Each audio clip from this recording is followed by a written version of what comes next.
ನಮಸ್ಕಾರ. ಪ್ರಾರ್ಥನೆಯೊಂದಿಗೆ ಪ್ರಾರಂಭ ಮಾಡೋಣ. ಅಗಜಾನನ ಪದ್ಮಾರ್ಕಂ ಗಜಾನನಂ ಅಹರ್ನಿಶಂ ಅನೇಕದಂತಂ ಭಕ್ತಾನಾಂ ಏಕದಂತಂ ಉಪಾಸ್ಮಹೆ. ವಾಗರ್ಥಾವಿವ ಸಂಪೃಕ್ತೌ ವಾಗರ್ಥ ಪ್ರತಿಪತ್ತಯೇ ಜಗತಃ ಪಿತರೌ ವಂದೇ ಪಾರ್ವತಿ ಪರಮೇಶ್ವರ. ಶುಕ್ಲಾಂ ಭರಧರಂ ವಿಷ್ಣು ಶಶಿವರ್ಣಂ ಚತುರ್ಭುಜಂ ಪ್ರಸನ್ನವದನಂ ಧ್ಯಾಯೇತ್ ಸರ್ವವಿಘ್ನೋಪಶಾಂತಯೇ. ಗುರುಬ್ರಹ್ಮ ಗುರುರ್ವಿಷ್ಣು ಗುರುರ್ದೇವೋ ಮಹೇಶ್ವರಃ ಗುರು ಸಾಕ್ಷಾತ್ ಪರಬ್ರಹ್ಮ ತಸ್ಮೈ ಶ್ರೀ ಗುರವೇ ನಮಃ. ವ್ಯಾಸಾಯ ವಿಷ್ಣುರೂಪಾಯ ವ್ಯಾಸರೂಪಾಯ ವಿಷ್ಣುವೇ ನಮೋ ವೈ ಬ್ರಹ್ಮನಿಧಯೇ ವಾಸಿಷ್ಠಾಯ ನಮೋ ನಮಃ.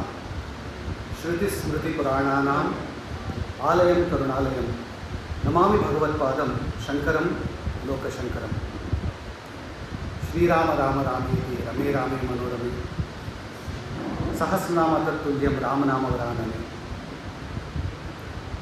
ಸಿಂಧೂರಾರುಣ ವಿಗ್ರಹಾಂ ತ್ರಿನಯನಾಂ ಮಾಣಿಕ್ಯ ಮೌಲಿಸ್ಫುರತ್ ತಾರಾನಾಯಕ ಶೇಖರಾಂ ಸ್ಮಿತಮುಖೀಂ ಆಪೀನ ವಕ್ಷೋರುಹಾಂ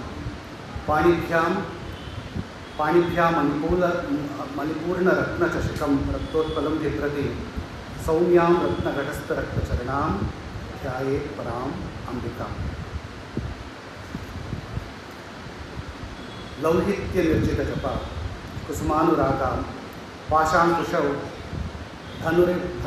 ಧನುರೀಷುಮಪಿ ಧಾರಯಂತಿ ತಾಮ್ರೇಕ್ಷಣಾಂ ಅರುಣಮಾಲ್ಯ ವಿಶೇಷಪೂಷಾಂ ತಾಂಬೂಲಪೂರಿತಮುಖಿ ತ್ರಿಪುರಾಂ ನಮಾಮಿ.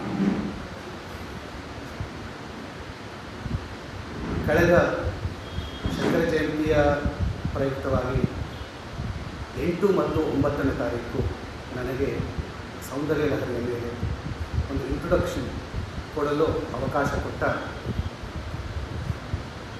ಶಂಕರ ಸೇವಾ ಟ್ರಸ್ಟ್ನ ಅಧ್ಯಕ್ಷರು ಹಾಗೂ ಎಲ್ಲರಿಗೂ ನನ್ನ ನಮಸ್ಕಾರ.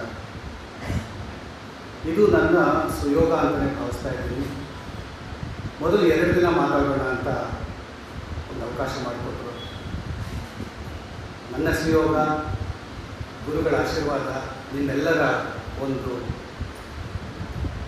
ಸಹಯೋಗ ಮತ್ತು ನೀವು ಎಂಜಾಯ್ ಮಾಡ್ತಾ ಇದ್ದೀರಾ ಅಂತ ಗೊತ್ತಾಗಿ ಇನ್ನು 5 ದಿನ ಎಕ್ಸ್ಟೆಂಡ್ ಮಾಡೋಣ. ಹಾಗೆ ಮತ್ತು ಇವತ್ತು ಸಿಕ್ತು, ಇನ್ನೂ ಒಂದು 5 ದಿನ ಎಕ್ಸ್ಟೆಂಡ್ ಮಾಡೋಣ. 10 ದಿನ ವಿ ವಿಲ್ ಎಂಜಾಯ್ ಸೌಂದರ್ಯ. ಇದಕ್ಕೆ ದೇವಿಗೆ, ಶಿವಶಕ್ತಿಯರಿಗೆ, ಶೃಂಗೇರಿ ಜಗದ್ಗುರುಗಳಿಗೆ, ಆದಿಶಂಕರರಿಗೆ ಹಾಗೂ ಈ ಸಂಸ್ಥೆಯ ಎಲ್ಲರಿಗೂ ನನ್ನ ಹೃತ್ಪೂರ್ವಕವಾದ ವಂದನೆಗಳು. ಲಾಸ್ಟ್ ಟೂ ಡೇಸ್ ಅಂದರೆ ಹಿಂದಿನ 2 ದಿನ ನಾವು ಸೌಂದರ್ಯ ಲಹರಿನ ಅನುಸಂಧಾನ ಮಾಡಿದಾಗ ಸ್ವಲ್ಪ ಡೀಪಾಗಿ ಹೋಗಿದ್ವಿ. 10 ದಿನ ಇರೋದ್ರಿಂದ 10 ದಿನಗಳಲ್ಲಿ 10 ಡೇಸ್ ಅಂದರೆ ಇವತ್ತು ಸೇರಿ ಇನ್ನೂ 10 ದಿವಸ. 10 ದಿನಗಳಲ್ಲಿ ನಾವು 100 ಶ್ಲೋಕ ಅಂತೂ ತೊಗೊಳಕ್ಕಾಗಲ್ಲ, ಗೊತ್ತು. ಆದರೆ ಸೌಂದರ್ಯ ಲಹರಿಯ ಹೃದಯ ಅಂತ ಯಾವ್ದು ಕರಿತೀವಿ, ಆ ಕೆಲವು ಶ್ಲೋಕಗಳನ್ನ, ಆಯ್ದ ಶ್ಲೋಕಗಳನ್ನ ತಗೊಳ್ಳೋಣ. ಮುಂದೆ ಹೋಗ್ತಾ ಹೇಳ್ತೀವಿ. ಇದರಲ್ಲಿ ಸಾಮಾನ್ಯವಾಗಿ ನಾವು ಆನಂದ ಲಹರಿಯ ಮೊದಲ 41 ಶ್ಲೋಕಗಳಲ್ಲಿ ಕೆಲವು ಆಯ್ದ ಶ್ಲೋಕಗಳು ತಗೊಂಡ್ರೆ ಸಾಕು. ನಿರ್ಗುಣ ಪರಬ್ರಹ್ಮ ಅರ್ಥ ಮಾಡಿಕೊಂಡ್ರೆ ಸಗುಣ ಪರಬ್ರಹ್ಮ ತನಗೆ ಅರ್ಥ ಆಗುತ್ತೆ. ಯಾಕಂದರೆ ಸಗುಣ ಪರಬ್ರಹ್ಮದ ಉಪಾಸನೆ ಪ್ರತಿದಿನ ಮಾಡ್ತಾ ಇದ್ದೀವಿ ನಾವು. ಹಾಗಾಗಿ ನಿರ್ಗುಣ ಪರಬ್ರಹ್ಮದ ಉಪಾಸನೆ ಅರ್ಥ ಮಾಡಿಕೊಳ್ಳೋಣ. ಮೊದಲಿಗೆ ಶಿವಶಕ್ತಿಯಾಯುಕ್ತ ಈ ಶ್ಲೋಕ ಇದು ಅರ್ಥ ಆಗಿಬಿಟ್ರೆ ಸೌಂದರ್ಯ ಲಹರಿಯ 90% ಅರ್ಥ ಆಗಲಿ. ಈ ಶ್ಲೋಕನ ಸ್ವಲ್ಪ ನಿಧಾನಕ್ಕೆ ಅನುಸಂಧಾನ ಮಾಡೋಣ. ಬೇರೆ ಬೇರೆ ಪರ್ಸ್ಪೆಕ್ಟಿವ್ಸ್ ಇದೆ. ಶಿವ ಅಂದರೆ ಯಾರು, ಶಕ್ತಿ ಅಂದರೆ ಏನು, ಯುಕ್ತ ಅಂದರೆ ಏನು, ನಚೇತ್ ದೇವಂ ದೇವೋ ದೇವ ಅಂದ್ರೆ ಅರ್ಥ ಏನು, ವಿರಿಂಚ ಅಂದರೆ ಯಾರು, ವಿರಿಂಚ ಆದಿವಿರಪಿ, ವಿರಿಂಚ ಮತ್ತು ಉಳಿದವರು. ಈ ಆದಿ ಅನ್ನೋ ವರ್ಡನ್ನು ಯಾಕೆ ಯೂಸ್ ಮಾಡಿದ್ದಾರೆ. ಸೊ ಹೀಗೆ ಸ್ವಲ್ಪ ಒಳಗಡೆ ಹೋದಾಗ ನಮ್ಮ ಶಂಕರ ವೇದಾಂತ ಹಾಗೂ ಸಮಯಾಚಾರ ಅನ್ನುವ ಶ್ರೀವಿದ್ಯಾ ತಂತ್ರವು ಹೇಗೆ ಸೌಂದರ್ಯ ಲಹರಿ ಒಳಗಡೆ ಇದೆ, ಈ ವಿಷಯಗಳೆಲ್ಲ ನಮಗೆ ಸ್ವಲ್ಪ ಕೂಲಂಕುಷವಾಗಿ ತಿಳ್ಕೊಳ್ಳೋಣ. ಮೊದಲು ನೀವು ಸ್ಟಾರ್ಟ್ ವಿತ್ ಸೌಂದರ್ಯ ಲಹರಿ ಶ್ಲೋಕ 1ರಿಂದ ಒಳಗಡೆ ಹೋಗ್ಬಿಡೋಣ, ಸುಲಭ. ಮೊದಲನೇ ಶ್ಲೋಕ ಪ್ರಸಂಗ ಏನು ಅಂದರೆ, ಇದು ಜಗನ್ಮಾತೆಯಾದ ಪರಾಶಕ್ತಿಯ ಮಹಿಮೆ ಹೇಳುತ್ತೆ. ಮೊದಲನೇ ಶ್ಲೋಕ ಪ್ರಸಂಗ, ಕಾಂಟೆಕ್ಸ್ಟ್.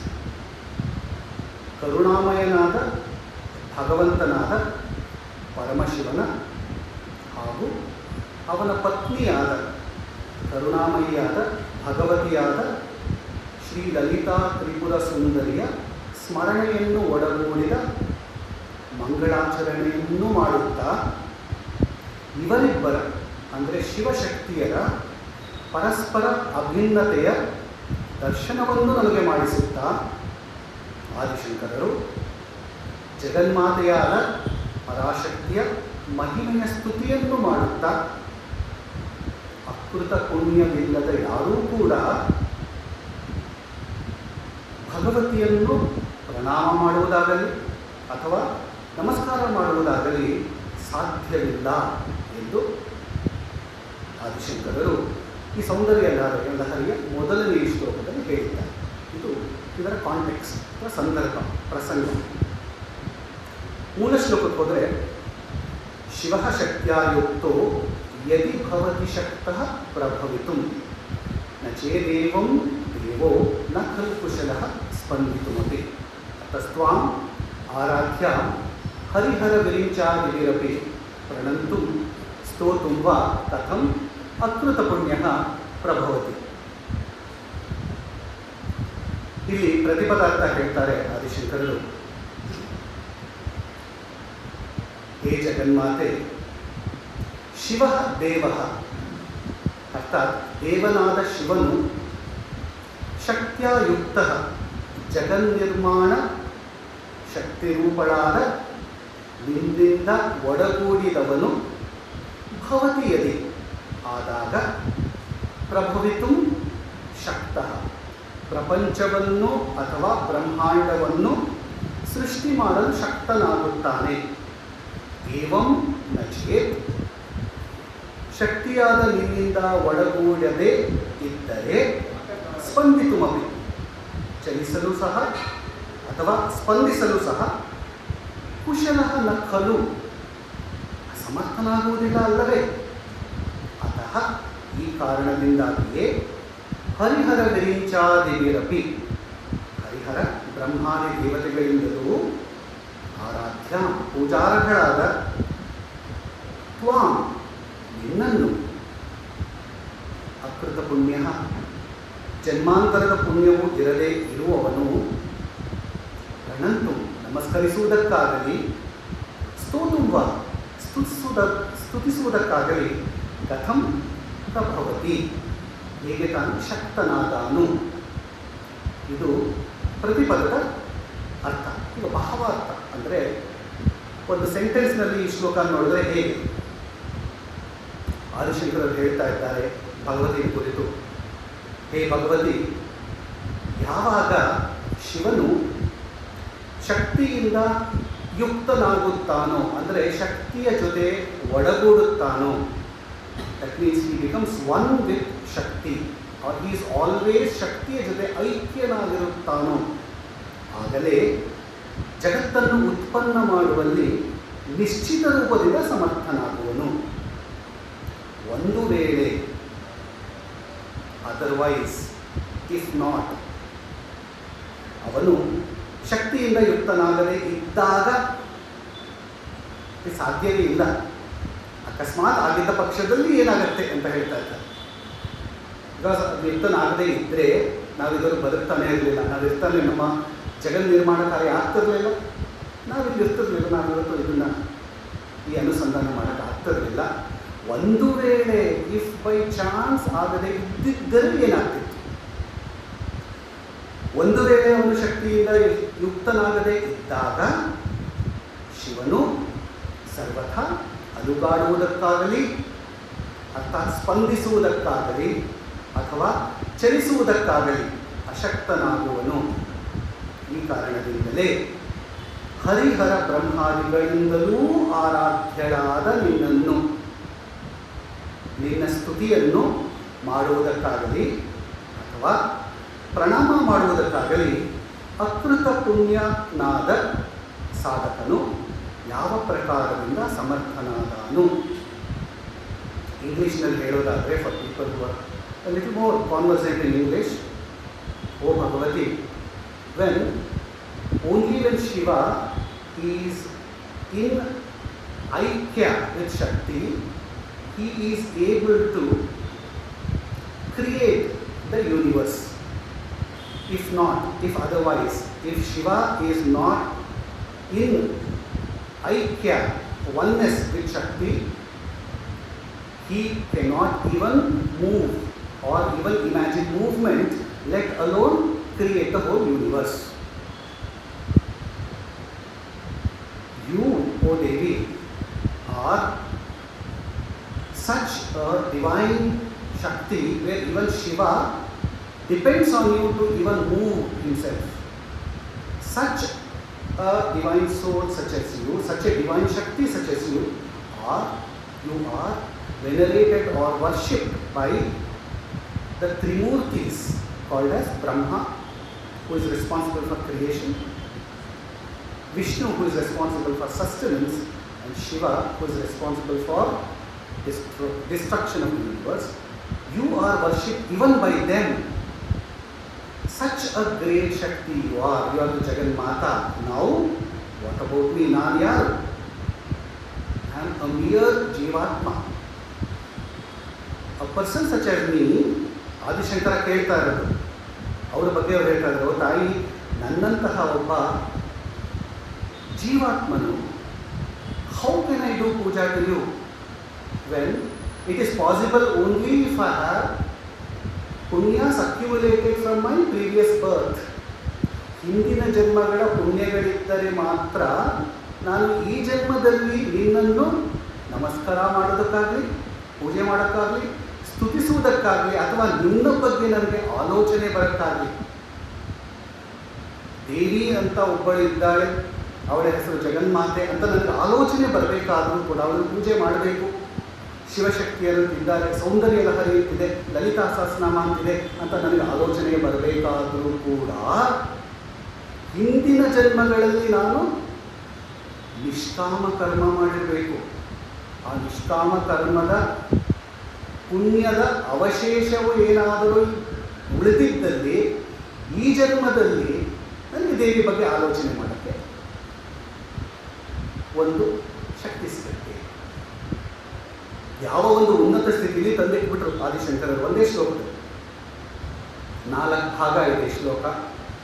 ಮೊದಲನೇ ಭಾಗ, ಮೊದಲನೇ ಲೈನ್ ಏನು ಹೇಳುತ್ತೆ? ಶಿವಶಕ್ತಿಯಾಗಿತ್ತು ಎಲ್ಲಿ ಭವತಿ ಶಕ್ತ ಪ್ರಭವಿತು. ಶಕ್ತಿ ಇಲ್ಲದೆ ಶಿವನಿಲ್ಲ, ಶಿವನಿಲ್ಲದೆ ಶಕ್ತಿ ಇಲ್ಲ. ಯಾಕೆ ಹೇಳ್ತಾ ಇದ್ದಾರೆ ಈ ಮಾತನ್ನ?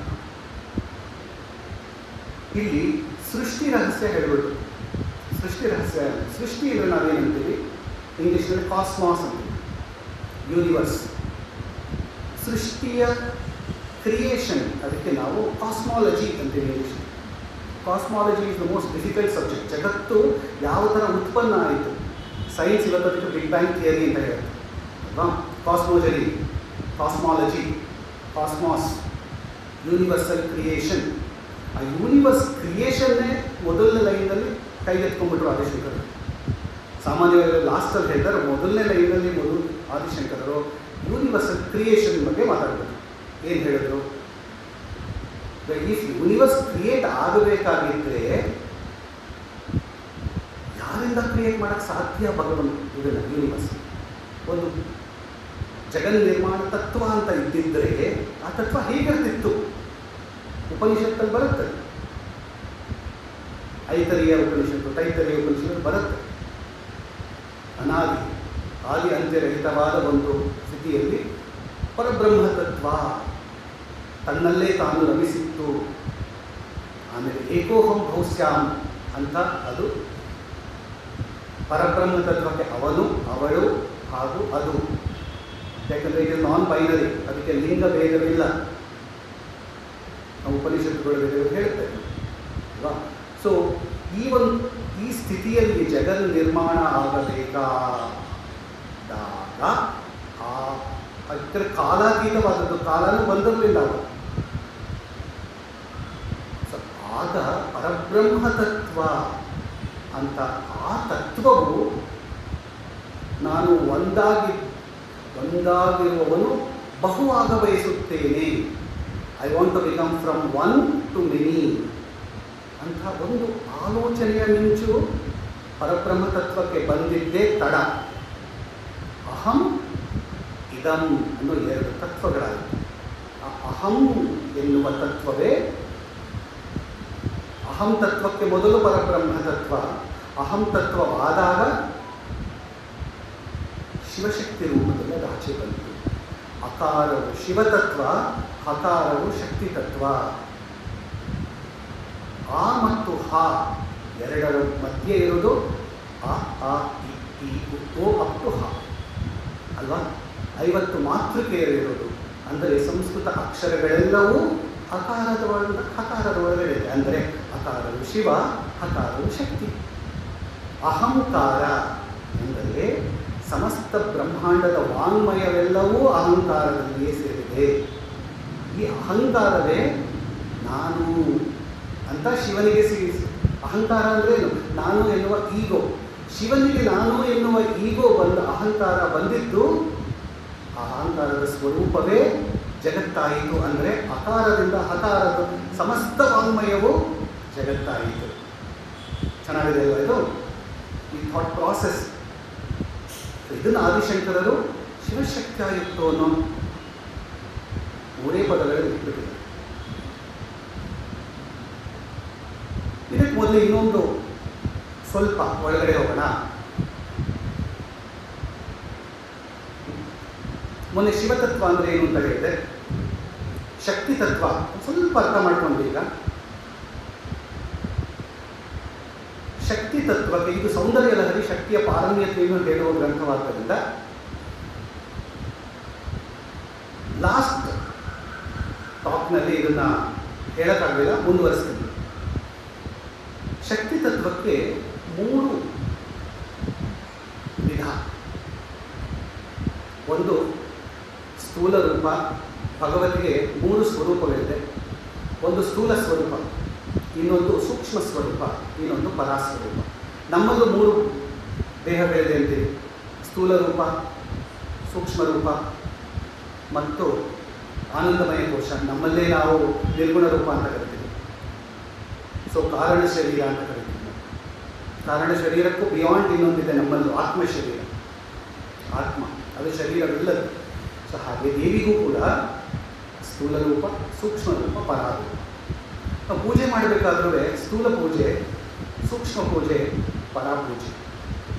ಆದಿಶಂಕರರು ಪರಾಪೂಜೆ ಅಂತಲೇ ಒಂದು ಸ್ತುತಿ ಮಾಡಿದ್ದಾರೆ, ರಚನೆ ಮಾಡಿದ್ದಾರೆ. ಸೊ ಸ್ಥೂಲ ರೂಪ ಬಗ್ಗೆ ಮಾತಾಡ್ತಿದ್ವಿ ಲಾಸ್ಟ್ ಟೈಮ್, ಸಗುಣ ರೂಪ ಅಂತ. ಸ್ಥೂಲ ರೂಪವು ಜಗನ್ಮಾತೆಯನ್ನು ವಿಗ್ರಹ ರೂಪದಲ್ಲಾಗಲಿ, ಯಂತ್ರ ರೂಪದಲ್ಲಾಗಲಿ, ಅಥವಾ ಒಂದು ಚಿತ್ರಪಟದ ರೂಪದಲ್ಲಾಗಲಿ ನಾವು ಪೂಜೆ ಮಾಡ್ತೀವಿ. ಸ್ಥೂಲ ರೂಪ. ಎರಡನೇದು ಸೂಕ್ಷ್ಮ ರೂಪ. ಈ ಸೂಕ್ಷ್ಮ ರೂಪನೇ ನಮ್ಗೆ ಅರ್ಥ ಆಗಲ್ಲ. ಈ ಸೂಕ್ಷ್ಮ ರೂಪದಲ್ಲಿ 3 ಬಗೆ ಇದೆ, 3 ವಿಧ. ಒಂದು ಸೂಕ್ಷ್ಮ, ಇನ್ನೊಂದು ಸೂಕ್ಷ್ಮತರ, ಇನ್ನೊಂದು ಸೂಕ್ಷ್ಮತಮ. ಸೊ ಸೂಕ್ಷ್ಮ ಅಂದರೆ ಸಕಲ, ಸೂಕ್ಷ್ಮತರ ಅಂದರೆ ಸಕಲ, ಸೂಕ್ಷ್ಮತಮ ಅಂದರೆ ಸಕಲೆಸ್ಟ್. ಸೂಕ್ಷ್ಮ ರೂಪ ದೇವಿಗೂ ಕೂಡ ಸೂಕ್ಷ್ಮ ರೂಪವಿದೆ. ಅಂದರೆ ಸೂಕ್ಷ್ಮದಲ್ಲಿ 3 level 1, level 2, level 3. 1 is more ಸೂಕ್ಷ್ಮ ಅದರಿಂದ ಅದು. ಸೊ ಅದರಲ್ಲಿ ಫಸ್ಟ್ ಪಾರ್ಟ್, ಲೋಯೆಸ್ಟ್ ಪಾರ್ಟ್ ಅವರ ಮಂತ್ರ ಶರೀರ ಅಂತ ಕರೀತಾರೆ. ಭಗವತಿಯ ಮಂತ್ರ ಶರೀರವು ಸೂಕ್ಷ್ಮ ರೂಪ. ಏನಪ್ಪ ಮಂತ್ರ ಶರೀರ ಅಂದರೆ, ನಾವೀಗ ಓಂ ಅಂತ ಹೇಳ್ಕೊತೀವಿ, ಕ್ರೀಂ ಅಂತ ಹೇಳ್ತೀವಿ ಅಲ್ವಾ, ಇವೆಲ್ಲ ಬೀಜ ಮಂತ್ರಗಳು. ಹಾಗೆ ನವಾರಣ ಮಂತ್ರ ಅಂತಿದೆ, ಓಂ ಚಾಮುಂಡಾಯ ಚೇತ್ ಅಲ್ವಾ. ಹಾಗೆ ನಮ್ಮ ಗಾಯತ್ರಿ ಮಂತ್ರವಿದೆ, ತತ್ಸವಿತುರ್ವರೇಣ್ಯ ಭಗವದೇವಸ್ಯ ಧೀಮಹಿ ಧಿಯೋ ಯೋ ನಃ ಪ್ರಚೋದಯಾತ್, ಅದು ಗಾಯತ್ರಿಯ ಮಂತ್ರ ಶರೀರ. ಹಾಗೆ ಶಿವನಿಗೆ ಪಂಚಾಕ್ಷರಿ ಮಂತ್ರ ಹೇಳ್ತೀವಿ. ಓಂ ನಮಃ ಶಿವಾಯ, ಓಂ ನಮೋ ಭಗವತೆ ವಾಸುದೇವ, ಹರೇ ರಾಮ ಹರೇ ಕೃಷ್ಣ, ಬೇಕಾದಷ್ಟು ಮಂತ್ರಗಳಿದೆ ಅಲ್ವಾ. ಓಂ ಹ್ರೀಂ ಕ್ಲೀಂ ಸೌ ಇದೆ, ಬಾಲ ಮಂತ್ರ ಇದೆ, ಬೇಕಾದಷ್ಟು ಮಂತ್ರಗಳಿದೆ. ಹಾಗೆ ಭಗವತಿ ಲಲಿತಾ ತ್ರಿಪುರ ಸುಂದರಿಗೂ ಒಂದು ಮಂತ್ರ ಶರೀರ ಇದೆ. ಆ ಮಂತ್ರ ಶರೀರವೇ ಶ್ರೀವಿದ್ಯಾ ಮಂತ್ರ. ಅದನ್ನು ನಾವು ಕಾದಿವಿದ್ಯೆ, ಹಾದಿವಿದ್ಯೆ ಅನ್ನೋ ಬೇಕಾದಷ್ಟು ಹೆಸರುಗಳಿಂದ ಕರಿತೀವಿ. ನಾವು 32ನೇ ಶ್ಲೋಕಕ್ಕೆ ಹೋದಾಗ ಸೌಂದರ್ಯದಲ್ಲಿ ಶಿವಶಕ್ತಿ ಕಾಮ ಅಂತ ಅದರ ಸೀಕ್ರೆಟ್ಸ್ ಹೇಳ್ತಾರೆ. ಸೊ ಭಗವತಿಯ ಮಂತ್ರ ಶರೀರ ಅದು ಶ್ರೀವಿದ್ಯಾ ಮಂತ್ರ ಅಂತ ಕರಿತೀವಿ. ಎಲ್ಲರೂ ಸೇರಿರೋದ್ರಿಂದ ನಾನು ಹೇಳಬಹುದು, ಅದರಲ್ಲಿ ತಪ್ಪೇನಿಲ್ಲ. ಕ ಎ ಏಲಹ್ರಿ ಹಸ ಕಹಲಹ್ರಿ ಸಕಲಹ್ರಿ, ಇದಕ್ಕೆ ಪಂಚದಶಾಕ್ಷರಿ ಮಂತ್ರ. ಈ ಪಂಚದಶಾಕ್ಷರಿ ಸ್ವರೂಪವು ಭಗವತಿಯ ಸೂಕ್ಷ್ಮ ರೂಪ. ಸ್ವಲ್ಪ ಸ್ವಲ್ಪ ಸಿಗ್ತಾ ಇದೆಯಲ್ಲ ಅರ್ಥ. ಅದಕ್ಕಿಂತ ಇನ್ನೂ ಸೂಕ್ಷ್ಮ ರೂಪ ಮಧ್ಯದಲ್ಲಿ ಇನ್ನೊಂದಿದೆ, ಅದು ಅವರ ಕಾಮಕಲಾ ಸ್ವರೂಪ ಅಂತ. ಸೌಂದರ್ಯ 19ನೇ ಶ್ಲೋಕ ಮುಖಂ ಬಿಂದುಂ ಕೃತ್ವ ಅಂತ ಬರುತ್ತೆ. ಸೊ 19ನೇ ಶ್ಲೋಕದಲ್ಲಿ ಅವರ ಕಾಮಕಲಾ ಸ್ವರೂಪವನ್ನು ತೋರಿಸ್ತಾರೆ. ಈ ಮಂತ್ರ ಸ್ವರೂಪಕ್ಕೆ ಅಂದರೆ ಕೆಳಗಿರುವ ಮಂತ್ರ ಸೂಕ್ಷ್ಮ ರೂಪಕ್ಕೆ ನಮಗೆ ಅಕಾರದಿಂದ ಹಕಾರದ ಎಲ್ಲ ಅಕ್ಷರಗಳು ಬೇಕಲ್ಲ. ಯಾಕಂದರೆ ಕಾಗುಣಿತ ಇರಬೇಕು, ಸ್ವರ ಇರಬೇಕು, ವ್ಯಂಜನ ಇರಬೇಕು, ಅವಾಗ ಮಾತ್ರ ಮಂತ್ರ ಸಾಧ್ಯ ಅಲ್ವಾ. ಆದ್ದರಿಂದ ಅಕಾರದಿಂದ ಅಹಂಕಾರ, ಶಿವಶಕ್ತಿಯರ ಅಹಂಕಾರ ಸ್ವರೂಪವೂ ಆದಾಗ ಮಂತ್ರ ಸ್ವರೂಪವೂ ಆಚೆ ಬರಲೇಬೇಕು. ಯಾಕಂದರೆ ಅಕಾರದಿಂದ ಅಕಾರ 50 ಮಾತೃಕೆಯರು.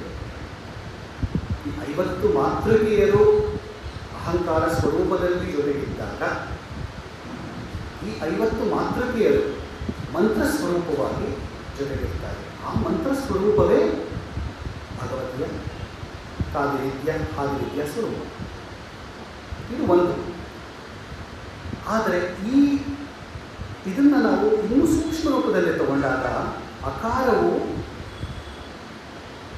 ಶಿವ, ಹಕಾರವು ಶಕ್ತಿ, ಅದು ಸೂಕ್ಷ್ಮ ಕೊಟ್ಟೋಗುತ್ತೆ. ಸೊ ಈ ಪುರುಷ ರೂಪ ಸ್ತ್ರೀ ರೂಪ ಅಂತ ಸಟಲಾಗಿ ತಗೊಂಡಾಗ ನಾವು ಅದಕ್ಕೆ ಒಂದು ಸ್ವರೂಪ ಕೊಡ್ತೀವಿ, ಕಾಮಕಲಾ ಸ್ವರೂಪ. ಆ ಸ್ವರೂಪ ಒಂಚೂರು ಒಳಗಡೆ ಹೋದರೆ ಅಲ್ಲಿ ಶಿವ ಶ್ವೇತ ಬಿಂದು ಅಂತ ಕರೆಸ್ಕೊತಾರೆ, ಶಕ್ತಿ ಶೋಣಿತ ಬಿಂದು, ರಕ್ತ ಬಿಂದು. ಆ ರಕ್ತ ಬಿಂದುವನ್ನೇ ನಾವು ನೌಹಿತ್ಯ ನಿರ್ಜಿತ ಜಪ, ಅರುಣವರ್ಣ ಅಲ್ವಾ. ಸಿಂಧೂರಾರುಣ ವಿಗ್ರಹ, ಸಿಂಧೂರ ಅರುಣವರ್ಣದವಳು ಅಂತ ಕರಿತೀವಿ. ಅವಳು ರಕ್ತವರ್ಣದವಳು. ಸೊ ಸೌಂದರ್ಯ ಲಹರಿ 17, 16, 17, 18 ಶ್ಲೋಕಗಳಲ್ಲಿ, ಹಾಗೆ 23ನೇ ಶ್ಲೋಕದಲ್ಲಿ ಎಲ್ಲರಲ್ಲೂ ದೇವಿನ ಅರುಣವರ್ಣದವಳು ಅಂತ ಪೂಜೆ ಮಾಡ್ತಾರೆ. ಈ ಅರುಣವರ್ಣ ಕೆಂಪು ವರ್ಣ, ದಾಸವಾಳದ ಕೆಂಪು ವರ್ಣ ಇದ್ದ ಹಾಗೆ ಲೋಹಿತ ವರ್ಣ. ಈ ಅರುಣವರ್ಣದ ತಾಯಿಯನ್ನು ನಾವು ರಕ್ತಬಿಂದು ಅಂತ ಕರೀತೀವಿ. ಈ ಪುರುಷ ತತ್ವ ಹಾಗೂ ಸ್ತ್ರೀ ತತ್ವ ಅಂದರೆ ಕಾಮೇಶ್ವರ, ಭಗವಂತನನ್ನು ಕಾಮೇಶ್ವರ ಅಂತ ಕರೆದ್ವಿ, ಶಕ್ತಿಯನ್ನು ಕಾಮೇಶ್ವರಿ ಅಂತ ಕರೆದ್ವಿ. ಈ ಕಾಮೇಶ್ವರ ಕಾಮೇಶ್ವರಿಯರು ಜಗನ್ನಿರ್ಮಾಣ ಕಾರ್ಯಕ್ಕಾಗಿ ಅವರಿರೋದು. ಅವರ ಲೀಲೆ ವಿನೋದ ಈ ಜಗತ್ತು. ಅವರು ತಮ್ಮ ಐಕ್ಯದಿಂದ ಯೂನಿಯನ್ ಅವರಿಬ್ಬರು ಸೇರ್ತಾರೆ. ಕಾಮೇಶ್ವರ ಕಾಮೇಶ್ವರಿಯರು ತಮ್ಮ ಲೀಲೆಗಾಗಿ ಸೇರಿದಾಗ ಜಗತ್ತು ನಿರ್ಮಾಣ ಆಗುತ್ತೆ. ಈ ಜಗತ್ತು ನಿರ್ಮಾಣ ಆದಾಗ ಆ ಜಗತ್ತು ಒಂದು ಶ್ರೀಚಕ್ರ ರೂಪವಾಗಿ ನಿರ್ಮಾಣ ಆಗುತ್ತೆ. ಅದನ್ನೇ ನಾವು 11ನೇ ಶ್ಲೋಕದಲ್ಲಿ ಚತುರ್ಭಿಃ ಶ್ರೀಕಂಠೈಃ, ಚತುರ್ಭಿಃ ಶ್ರೀಕಂಠೈಃ ಹಾಗೂ ಮುಖಂ ಬಿಂದು ಕೃತ್ವ ಜೊತೆಗೆ ತಗೋಬೇಕು. ಅದೆಲ್ಲರೂ ಹೇಳ್ಕೊಡಲ್ಲ. ಸೊ ಕಾಮಕಲಾ ತತ್ವವಾದ್ದರಿಂದಲೇ ಶಿವಶಕ್ತಿಯರು ಜಗತ್ತ ಸೇರಿದಾಗ ಅವರು ಸೇರಿರುವ ಬೈಂದವ ಸ್ಥಾನವೇ ಶ್ರೀಚಕ್ರದ ಬಿಂದು ಸ್ಥಾನ. ಹಾಗೆ 19ನೇ ಶ್ಲೋಕ 11ನೇ ಶ್ಲೋಕ ಜೊತೆಗೆ ಸೇರುತ್ತೆ. ಅದೆರಡೂ ಸೇರಿ ನಾವು ಶಿವಶಕ್ತಿಯಾಗಿತ್ತು ಅಂತ ನಿಂತ್ಕೋತೀವಿ. ಅದು ಶಿವತತ್ವ ಶಕ್ತಿ ತತ್ವ ಇಬ್ಬರೂ ಸೇರಿದಾಗ ಜಗತ್ತು ನಿರ್ಮಾಣವಾಗುತ್ತದೆ. ಹಾಗೆ ಅದು ಎಲ್ಲಿ ಪರಮಾತ್ಮನಲ್ಲಿ ಬ್ರಹ್ಮಾಂಡದಲ್ಲಿ ಪಿಂಡಾಂಡ ಕ್ರಿಯೇಟ್ ಆಗಬೇಕಾದ್ರೆ ಏನು ಒಬ್ಬ ಪುರುಷ ಸೇರಬೇಕು, ಸ್ತ್ರೀ ಸೇರಬೇಕು. ಪುರುಷ ತತ್ವ ವೀರ್ಯ ತತ್ವ, ಸ್ತ್ರೀ ತತ್ವ ಯೋನಿ ತತ್ವ, ರಕ್ತ ತತ್ವ. ಒಂದು ಶ್ವೇತ ತತ್ವ, ಒಂದು ರಕ್ತ ತತ್ವ. ಎರಡೂ ಸೇರಿದಾಗ ಮಾತ್ರ ಒಂದು ಝೈಗೋಟ್, ಒಂದು ಮಗು ಹುಟ್ಟುತ್ತೆ, ಒಂದು ಜೀವ ಹುಟ್ಟುತ್ತೆ. ಹಾಗೆಯೇ ಇಡೀ ಬ್ರಹ್ಮಾಂಡವು ಭಗವತಿಯ ಆಫ್ಸ್ಪ್ರಿಂಗ್, ಮಗು ಅಂತ ತಗೊಂಡಾಗ ಅವರು ಪುರುಷ ತತ್ವ, ಇವರು ಸ್ತ್ರೀ ತತ್ವ. ಎಷ್ಟು ಚೆನ್ನಾಗಿದೆ ನೋಡಿ ನಮ್ಮ ಸನಾತನ ಧರ್ಮದ ಒಂದು ಪರಿಕಲ್ಪನೆ. ಎಷ್ಟು ರೆಸ್ಪೆಕ್ಟ್ ಕೊಟ್ಟಿದ್ದಾರೆ ಅಲ್ವಾ? ಸೊ ಈ ಎಲ್ಲೂ ಕೂಡ ಚ್ಯುತಿ ಮಾಡಿಲ್ಲ. ಪೂರ್ಣಮದಃ ಪೂರ್ಣಮಿದಂ ಅಂದರೆ ಅದು ಪೂರ್ಣ, ಶಿವತತ್ವವೂ ಪೂರ್ಣ, ಶಕ್ತಿ ತತ್ವವೂ ಪೂರ್ಣ. ಪೂರ್ಣಮದಃ ಪೂರ್ಣಮಿದಂ ಪೂರ್ಣ ಮುಚ್ಚದೆ, ಪೂರ್ಣದಿಂದಲೇ ಪೂರ್ಣ ಹುಟ್ಟುತ್ತೆ. ಒಂದು ಪೂರ್ಣ ಇನ್ನೊಂದು ಪೂರ್ಣ ಸೇರಿದಾಗ ಇನ್ನೊಂದು ಪೂರ್ಣತ್ವ ಬರುತ್ತೆ. ಪೂರ್ಣದಿಂದ ಪೂರ್ಣವು ತೆಗೆದಾಗ ಉಳಿಯುವುದು ಪೂರ್ಣವೇ. ಈಶಾವಾಸ್ಯ ಉಪನಿಷತ್ತಿನ ಮೊದಲನೇ ಶ್ಲೋಕ. ಅದನ್ನೇ ಶಿವನು ಪೂರ್ಣ, ಶಕ್ತಿಯು ಪೂರ್ಣ. ಹೇಗೆ ಪೂರ್ಣ? ಪೂರ್ಣತ್ವ ಅಕೃತಿಮ ಅಂದರೆ it is whole, complete and natural. ಅಹಂತತ್ವ. ಇದು ಎರಡನೇ ತತ್ವ, ಕಾಮಕಲಾ ತತ್ವ. ತುಂಬ ಮುಖ್ಯ ಕಾಮಕಲಾ ತತ್ವ. ಅದು ಒಳಗಡೆ ಹೃದಯಕ್ಕೆ ಸಿಗುತ್ತೆ, ಮನಸ್ಸಿಗೆ ಸಿಗಲ್ಲ. ಹೃದಯಕ್ಕೆ ಸಿಗುತ್ತೆ ಕಾಮಕಲಾ ತತ್ವ. ಮನಸ್ಸಿಗೆ ಹೋದರೆ ಅದು ಡೌಟ್ ಬಂದ್ಬಿಡುತ್ತೆ. ಹೃದಯಕ್ಕೆ ಸಿಗುತ್ತೆ ಕಾಮಕಲಾ ತತ್ವ. ಕಾಮಕಲಾ ತತ್ವಕ್ಕಿಂತ ಇನ್ನೂ ಒಂದು ಸೂಕ್ಷ್ಮ ಹೋದರೆ, ಅಂದರೆ ಸೂಕ್ಷ್ಮತರ ಸೂಕ್ಷ್ಮತಮ, ಅದು ಕುಂಡಲಿನಿ ತತ್ವ. ಮಂತ್ರ ಶರೀರ, ಕಾಮಕಲಾ ಶರೀರ ಭಗವತಿಗೆ, ಅದಕ್ಕಿಂತ ಸೂಕ್ಷ್ಮವಾದರೆ ಅವರ ಕುಂಡಲಿನಿ ಶರೀರ. ಮೊನ್ನೆ ಮಾತಾಡ್ತಿದ್ದೆ ಕುಂಡಲಿನಿ ಶರೀರ ಇದೆ. ಸೊ ಕುಂಡಲಿನಿ ತತ್ವ ಮೊದಲೇ, ಮಂತ್ರ ಶರೀರವೇ ನಿರ್ಗುಣ, ನಮಗೆ ಸಿಗಲ್ಲ ಅಲ್ವಾ? ಭಗವತಿಯ ಮಂತ್ರ ಶರೀರವೇ ನಿರ್ಗುಣದ ಮೊದಲನೇ. ಎರಡನೇ ಅದಕ್ಕಿಂತ ಸೂಕ್ಷ್ಮವಾದದ್ದು ಅವಳ ಕಾಮಕಲಾ ಶರೀರ. ಅದಕ್ಕಿಂತ ಸೂಕ್ಷ್ಮವಾದದ್ದು ಅವಳ ಕುಂಡಲಿನಿ ಶರೀರ. ಈ ಮೂರು ಸೂಕ್ಷ್ಮ ಶರೀರಗಳಾದ ಮೇಲೆ ಕಡೆಗೆ ಅವಳ ಪರಾತತ್ವ. ಅದಕ್ಕೆ ಅವಳು ಪರಾಶಕ್ತಿ ಅಂತ ಕರೀತೀವಿ. ಅದು ಎಲ್ಲಿ ಯಾವುದಕ್ಕೂ ನಿಲ್ಕೋದಿಲ್ಲ, ಮನಸ್ಸಿಗೆ ನಿಲ್ಕೋಲ್ಲ, ಭಾವನೆಗೆ ಮಾತ್ರ ಸಿಗಬಹುದು. ಅದಕ್ಕೆ ಅವಳನ್ನು ಭಾವನೆಯಲ್ಲಿ ಪೂಜೆ ಮಾಡ್ತೀವಿ. ಭವಾನಿ ಭಾವನಾಗಮ್ಯ. ಅವಳು ಭಾವನೆಗೆ ಮಾತ್ರ ಸಿಗ್ತಾಳೆ, ಅಂದರೆ ಹೃದಯಕ್ಕೆ ಮಾತ್ರ ಸಿಗ್ತಾಳೆ. ಯೂನಿವರ್ಸಲ್ ಲವ್ ಸರ್ವಿಸ್, ಅಲ್ಲಿ ಮಾತ್ರ ಜಗನ್ಮಾತೆ ನಮಗೆ ಸಿಗ್ತಾಳೆ, ಇದೆಲ್ಲೂ ಸಿಗಲ್ಲ. ಈ ಒಂದು ಪರಿಕಲ್ಪನೆಯಲ್ಲಿ ಅವಳು ಪರಾಶಕ್ತಿ, ಅವನು ಪರಬ್ರಹ್ಮ ಸ್ವರೂಪ. ಅಂದರೆ ಹೈಯೆಸ್ಟ್ ಗ್ರೇಡ್ನಲ್ಲಿ ಪರಬ್ರಹ್ಮ ಸ್ವರೂಪನಾದ ಪರಮಶಿವ, ಪರಬ್ರಹ್ಮ ಸ್ವರೂಪಿಣಿಯಾದ ಪರಾಶಕ್ತಿ ಇಬ್ಬರೂ ಶಿವಶಕ್ತಿಯಾಗಿತ್ತು. ಆ ಲೆವೆಲ್ಲಲ್ಲಿ ನಿಲ್ಲಿಸಿದ್ದಾರೆ. ಹೈಯೆಸ್ಟ್ ಲೆವೆಲ್ನಲ್ಲಿ ಆದಿಶಂಕರರು ಪರಬ್ರಹ್ಮ ಜಗನ್ಮಾತೆಯಾದ, ಜಗತ್ತಿನ ಮಾತೆ ಶ್ರೀಮಾತ ಅಂದ್ರೇನು? ಜಗನ್ಮಾತ. ಶ್ರೀ ಮಹಾರಾಜ್ಞಿ, ಶ್ರೀಮತ್ ಸಿಂಹಾಸನೇಶ್ವರಿ. ಈ ಮೂರನ್ನು ಲಲಿತಾ ಸಹಸ್ರನಾಮದ ಮೊದಲ ಮೂರು ಹೆಸರುಗಳನ್ನ ತಗೊಂಡು ಆ ಹೆಸರುಗಳಿಗೆ ಅನುಗುಣವಾಗುವ ಹಾಗೆ ಶಿವಶಕ್ತಿಯಾಗಿ ಆ ಶಿವ ಹಾಗೂ ಶಕ್ತಿಗಳು ಸೇರಬೇಕು. ಸೇರಿದಾಗ ಜಗತ್ತು ನಿರ್ಮಾಣವಾಗುತ್ತದೆ. The world, the universe gets created only if Shiva and Shakti come together. ನಾವು ನಚೇದೇವಂ ದೇವೋ ನ ಖಲು ಕುಶಲ ಸ್ಪಂದಿತುಮಪಿ. ಅವರಿಬ್ಬರೂ ಸೇರದೇ ಹೋದರೆ universe does not get created. Or ಅದಕ್ಕೆ ಮೊದಲು if Shiva is not one with Shakti, Shiva has no value ಅಂತ ಹೇಳ್ತಾ ಇದ್ದಾರೆ. Shiva has no value at all if Shakti is not there. ಅಂದರೆ ಒಂದು ಪುರುಷ ತತ್ವದಿಂದ ಏನೂ ಆಗಲ್ಲ. ಎಲ್ಲರೂ ಮ್ಯಾಗ್ನೆಟ್ನ ಬರೀ ನಾರ್ತ್ ಪೋಲ್ ಇರೋ ಮ್ಯಾಗ್ನೆಟ್ ನೋಡಿದ್ದೀರಾ? ಬರೀ ಸೌತ್ ಪೋಲ್ ಇರೋ ಮ್ಯಾಗ್ನೆಟ್ ನೋಡಿದ್ದೀರಾ? ಸಾಧ್ಯ ಇಲ್ಲ, ಎರಡೂ ಇರಲೇಬೇಕು. ಎಲ್ಲರೂ ಒಂದೇ ಒಂದು ಬ್ಯಾಟ್ರಿನಲ್ಲಿ ಬರೀ ಪಾಸಿಟಿವ್ ಲೀಡ್ ಇರೋ ಬ್ಯಾಟ್ರಿ ನೋಡಿದ್ದೀರಾ, ಪಾಸಿಟಿವ್ ನೆಗೆಟಿವ್ ಎರಡು ಇರಲೇಬೇಕು. So it is a duality. So Shivatattva Shakti tattva is A duality. ಆ ಡ್ಯುಯಾಲಿಟಿನಲ್ಲಿ ಅದ್ವೈತ ಇದೆ. ಆ ಡ್ಯುಯಾಲಿಟಿ ನೋಡಬಾರದು ನಾವು, ಅದರಲ್ಲಿ ಅದ್ವೈತ ನೋಡಬೇಕು ಅನ್ನೋದಕ್ಕೆ ಶಿವನಿಲ್ಲದೆ ಶಕ್ತಿ ಇಲ್ಲ, ಶಕ್ತಿ ಇಲ್ಲದೆ ಶಿವನಿಲ್ಲ ಅನ್ನೋದು ಎರಡನೇ ಲೈನು. ಅದ್ವೈತದ ಪರಮಸ್ಥಿತಿ, ಐಕ್ಯ ಸ್ಥಿತಿ. ನಮ್ಮಲ್ಲೇ ನಾವು ಅರ್ಧನಾರೀಶ್ವರ ಸ್ವರೂಪ ಇದ್ದೀವಿ, ಅದು ನಾವು ನೋಡಲ್ಲ. Am a man, am a women ಅಂತಲೇ ನಾವು ಐಡೆಂಟಿಫೈ ಮಾಡ್ತೀವಿ ಅಲ್ವಾ? ಸೊ ಅಲ್ಲೇ ನಮಗೆ ದ್ವೈತ ಇರುತ್ತೆ. ಎಲ್ಲಿವರೆಗೆ ಆ ದ್ವೈತ ಇರುತ್ತೆ, we are not comfortable with in ourselves. ಯಾವಾಗ ಐ ಆಮ್ ಕಂಪ್ಲೀಟ್, ನನ್ನಲ್ಲಿ ಎರಡೂ ತತ್ವಗಳಿದೆ, I am okay, all is well ಅನ್ನೋದು ಒಂದು ಒಳಗಡೆ ಬಂದಾಗ ನನ್ನಲ್ಲಿ ಕಂಫರ್ಟ್ ಫೀಲಿಂಗ್ ಬರುತ್ತೆ. ನನ್ನಲ್ಲಿ ಕಂಫರ್ಟ್ ಫೀಲಿಂಗ್ ಬಂದರೆ ಜಗತ್ತನ್ನು ನಾನು ಹಾಗೆ ನೋಡ್ತೀನಿ, ಭಗವಂತನೂ ಹಾಗೆ ನೋಡ್ತೀನಿ. ಸೊ ಇದು ಎರಡನೇ ಲೈನ್. ಮೂರನೇದು, ಅತಸ್ತ್ವಾಂ ಆರಾಧ್ಯಾಂ ಹರಿಹರ ವಿರಿಂಚಾದಿವಿರಪಿ. ತ್ರಿಮೂರ್ತಿಗಳಿಂದಲೂ ಆರಾಧ್ಯಳಾದ ನೀನು. It's A very important statement. ಒಂದು ಕಡೆ ನಾವು ನೋಡಿದ್ರೆ ಬ್ರಹ್ಮಂಗೆ ನಾವು ಪೂಜೆ ಮಾಡೋದು ದೇವಸ್ಥಾನಗಳು ತುಂಬ ಕಡಿಮೆ ಇರೋದು, ಒಂದೋ ಎರಡೋ ಅಲ್ವಾ. ಬ್ರಹ್ಮನ ಮರ್ತುಬಿಟ್ಟಿದೆ. ಯಾಕಂದರೆ ಅವನು ಜಗತ್ತನ್ನು ನಿರ್ಮಾಣ ಮಾಡ್ತಾನೆ ಇರ್ತಾನೆ. The moment he creates the universe or creates an atom or creates a particle, ಅವನು ವಿಷ್ಣು ಕೊಟ್ಬಿಡ್ತಾನೆ, ತಗೊಳಪ್ಪ ನೀನು ಅಂತ ಟ್ರಾನ್ಸ್ಫರ್ ಮಾಡ್ತಾನೆ. ಸೊ ವಿಷ್ಣು ಕೆಲಸ ಏನು? ಹಿ ಸಸ್ಟೈನ್ಸ್ ದ ಯೂನಿವರ್ಸ್, ಪರಿಪಾಲನೆ ಮಾಡೋದು ಅವನ ಕೆಲಸ.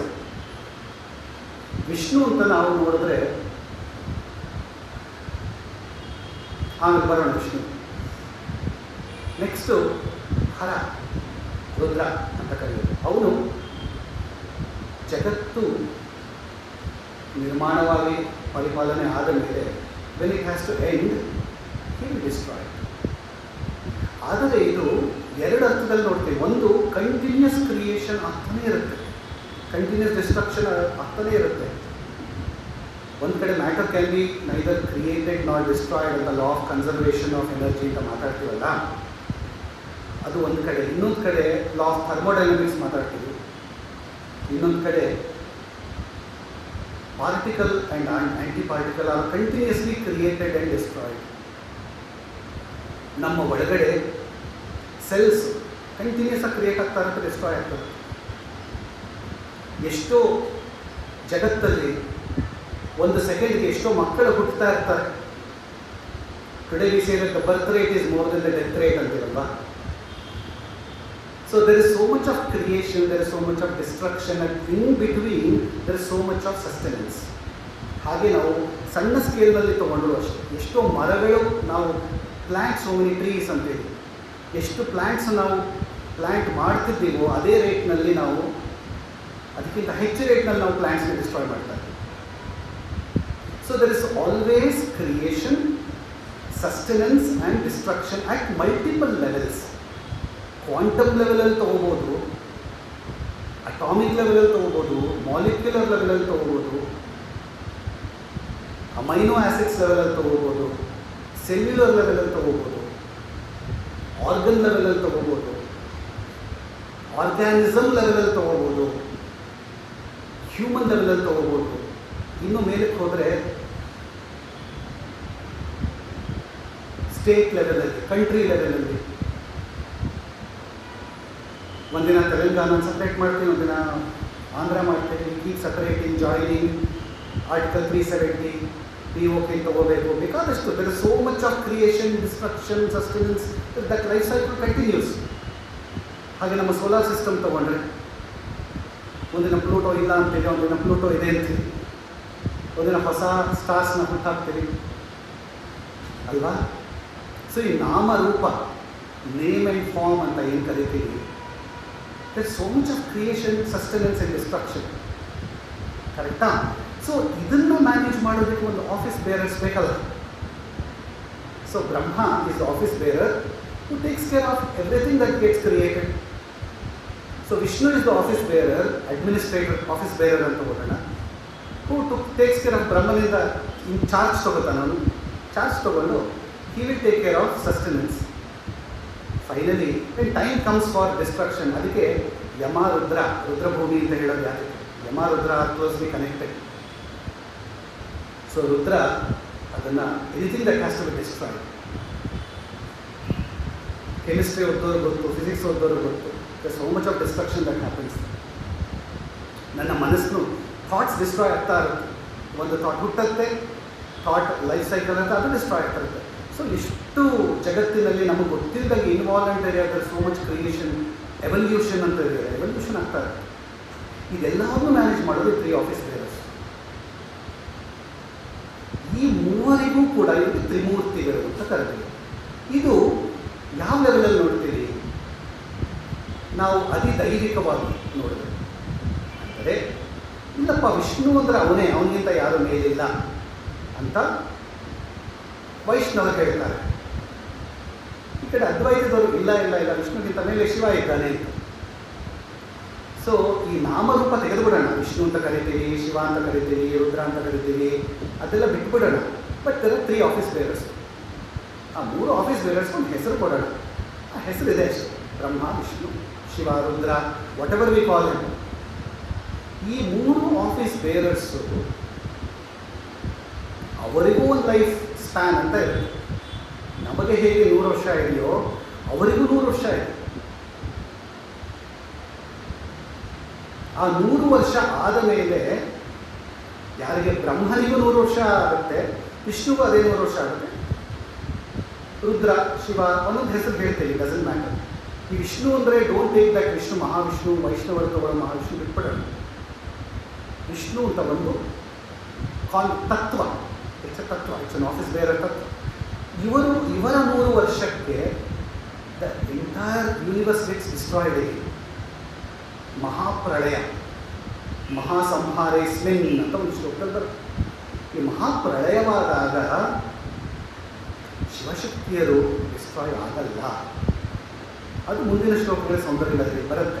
ಈ ಕಾನ್ಸೆಪ್ಟ್ಸ್ ಎಲ್ಲ ಮೊದಲೇ ಹೇಳಿಬಿಡ್ತೀವಿ, ಸೊ ದಟ್ ಆಮೇಲೆ ಬಂದಾಗ ಈಸಿ ಆಗುತ್ತೆ. ನಿಮ್ಮಲ್ಲಿ ಇಂಟ್ರೆಸ್ಟ್ ಎವೋಕ್ ಮಾಡಿದಾಗ ಈ ಹಂತದಲ್ಲಿ ಕೂತ್ಕೋತೀರ, ಜೊತೆಗೆ ಸೇರ್ತೀವಿ. So this is how we will learn Soundarya Lahari. So ಈ ಒಂದು ಕ್ರಿಯೇಷನ್, ಸಸ್ಟೆನೆನ್ಸ್ ಆ್ಯಂಡ್ ಡಿಸ್ಟ್ರಕ್ಷನ್ ಮಾಡುವಂತಹ ಆಫೀಸ್ ಬೇರರ್ಸ್ಗೆ ನೀನು ತಾಯೇ, ನೀನೇ ಅವರನ್ನು ಕ್ರಿಯೇಟ್ ಮಾಡಿದೋಳು. ಯು ಆರ್ ದ ಜಗನ್ಮಾತೆ. So you are the one who has created these Trimurtis. This is an important statement. Not only that, you have also given them material to create the universe. ನೀನು ಅವರನ್ನು create ಮಾಡಿ ಅವರನ್ನು ಸಾಕಿ ಸಲಹೆಗಲ್ಲದೆ ಅವರು ಜಗತ್ತನ್ನು ನಿರ್ಮಾಣ ಮಾಡಬೇಕು, ಸಸ್ಟೈನ್ ಮಾಡಬೇಕು ಹಾಗೂ ಡಿಸ್ಟ್ರಾಯ್ ಮಾಡಬೇಕು ಅಂದರೆ ನೀನು ಅವರಿಗೆ ಎನರ್ಜಿನೂ ಕೊಡ್ತೀಯಾ, ಶಕ್ತಿನೂ ಕೊಡ್ತೀಯಾ, ಮೆಟೀರಿಯಲು ಕೊಡ್ತೀಯಾ, ಎಕ್ವಿಪ್ಮೆಂಟು ಕೊಡ್ತೀಯಾ, ಪ್ರಾಸೆಸ್ಸು ಕೊಡ್ತೀಯಾ, ಮೆಥಡಾಲಜಿ ಕೊಡ್ತೀಯಾ, ಫ್ರೇಮ್ವರ್ಕ್ ಕೊಡ್ತೀಯಾ, ಎಲ್ಲ ನಿನ್ನಿಂದಾನೇ ಬಂದಿದೆ. ಆದ್ದರಿಂದ ಅವರು ಕಾನ್ಸ್ಟೆಂಟಾಗಿ ನಿನಗೆ ಯಾವಾಗಲೂ ತಲೆಬಾಗಿ ನಿಂತಿರ್ತಾರೆ. ಅಂತಹ ಜಗನ್ಮಾತೆಯಾದ ನಿನ್ನನ್ನು ಆರಾಧ್ಯ ತಸ್ತ್ವಾಂ ಆರಾಧ್ಯ, ಅಂತಹ ತಾಯಿಯಾದ ನಿನ್ನನ್ನು, ಜಗನ್ಮಾತೆಯಾದ ನಿನ್ನನ್ನು ಆರಾಧನೆ ಮಾಡುವಂತಹ ಅವರು ಯಾರ್ಯಾರು?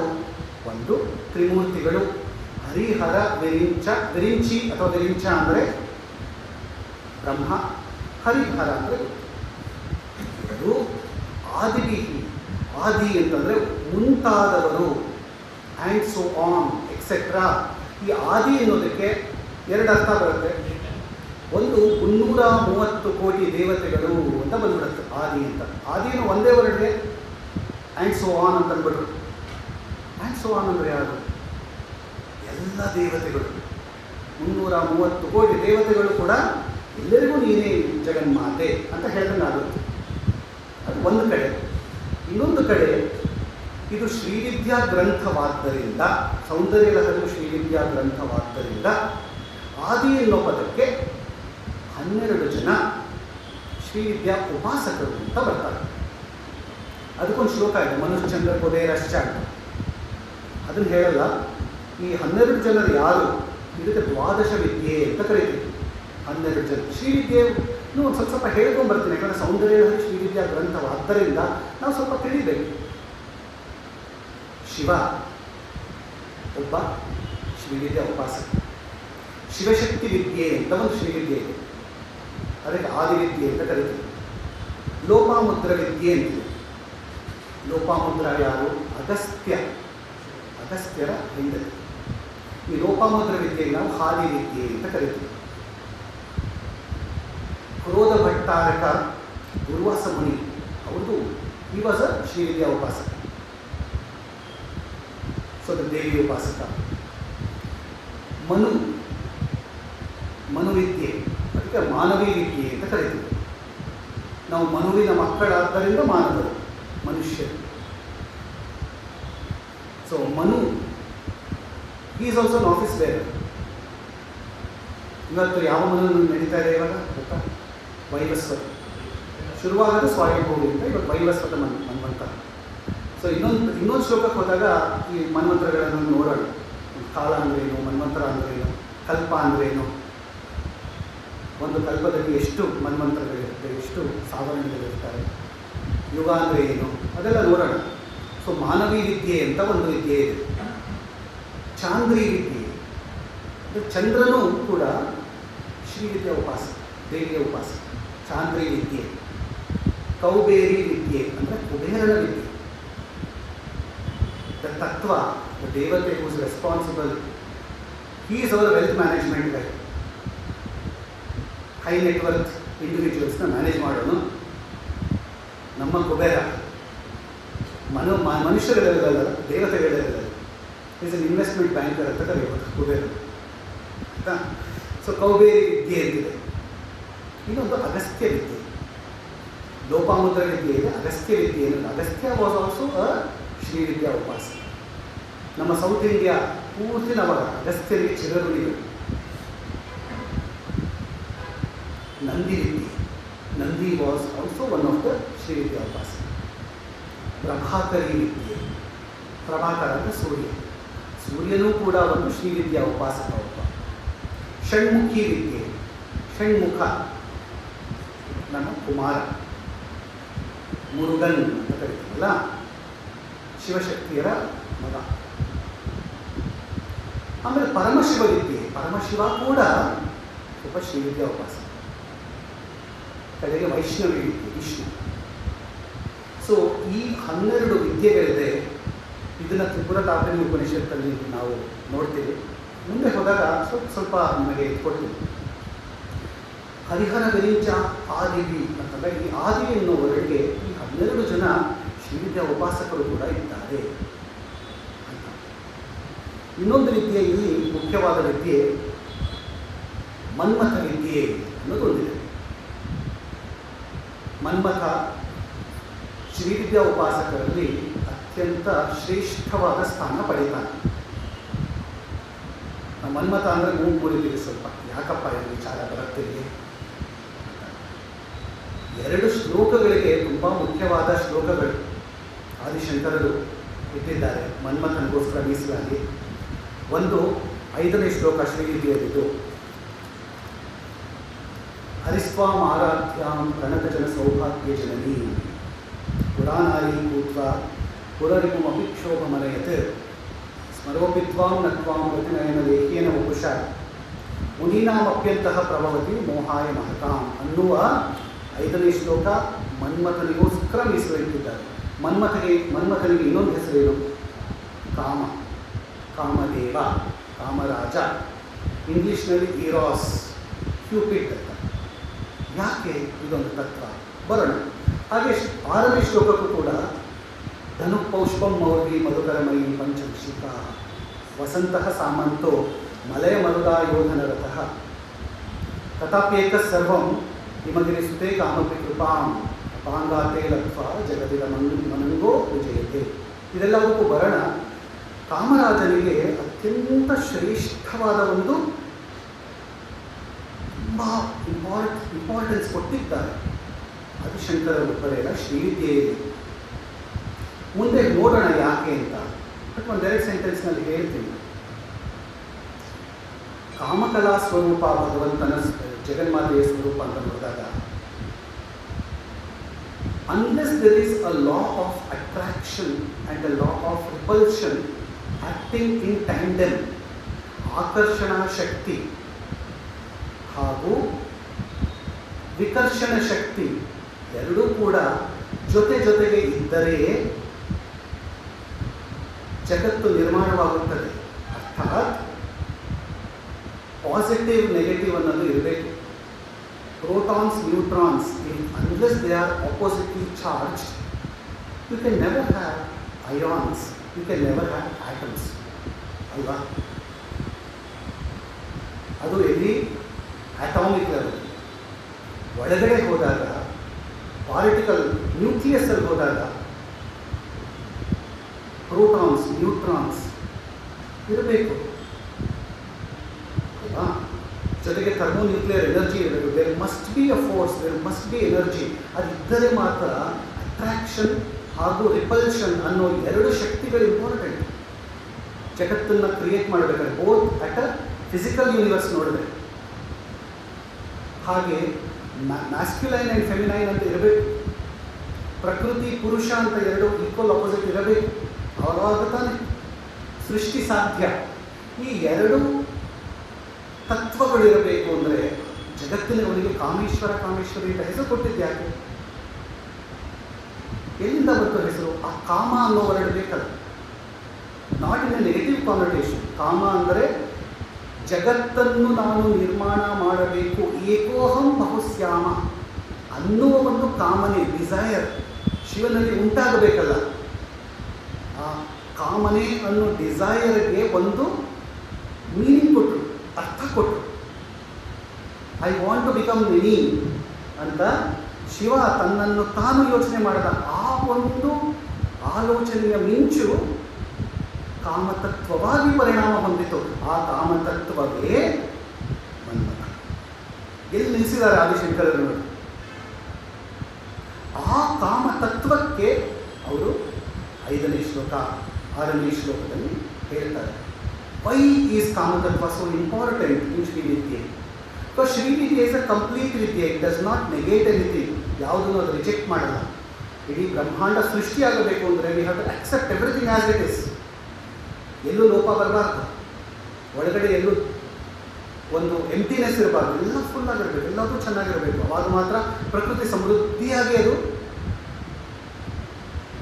ತನಗೆ ತಾನೇ ಸೃಷ್ಟಿ ಮಾಡ್ಕೊಳ್ಳೋಕ್ಕೆ ಸಾಧ್ಯ ಅಲ್ಲ. ಹಾಗೆ ಈ ಕಾಮತತ್ವಕ್ಕೆ ಅಷ್ಟು ಇಂಪಾರ್ಟೆನ್ಸ್ ಕೊಟ್ಟಿದ್ದಾರೆ. ಈ ಕಾಮತತ್ವ ಇರೋ ಕಾರಣದಿಂದಲೇ ನಮಗೆ ಒಂದು ಮ್ಯಾಗ್ನೆಟ್ ಅಂತ ಇರೋದು.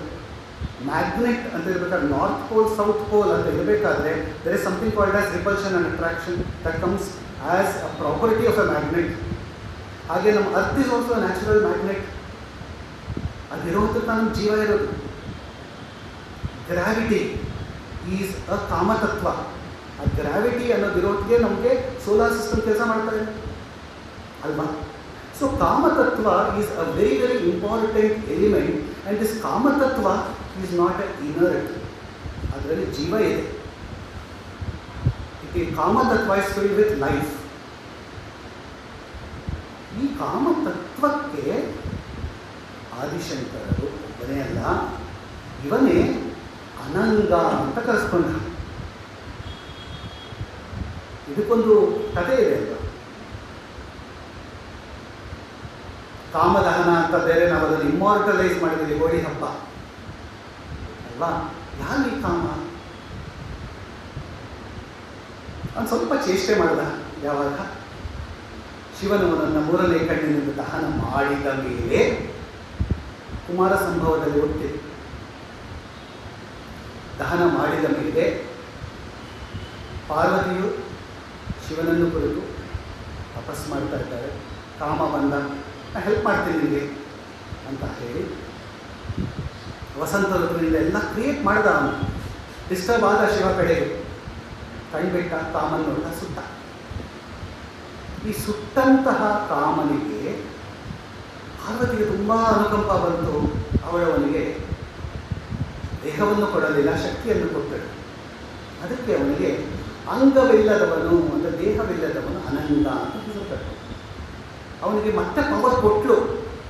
ಅಮ್ಮ ಅಪ್ಪ ನೀನು ಇಲ್ಲದೆ ಹೋದರೆ ಜಗತ್ತು ಆಗೋದಿಲ್ಲ. It can not exist without your power. Creation will not happen. Sustenance cannot happen. Destruction cannot happen. Nothing can happen without you.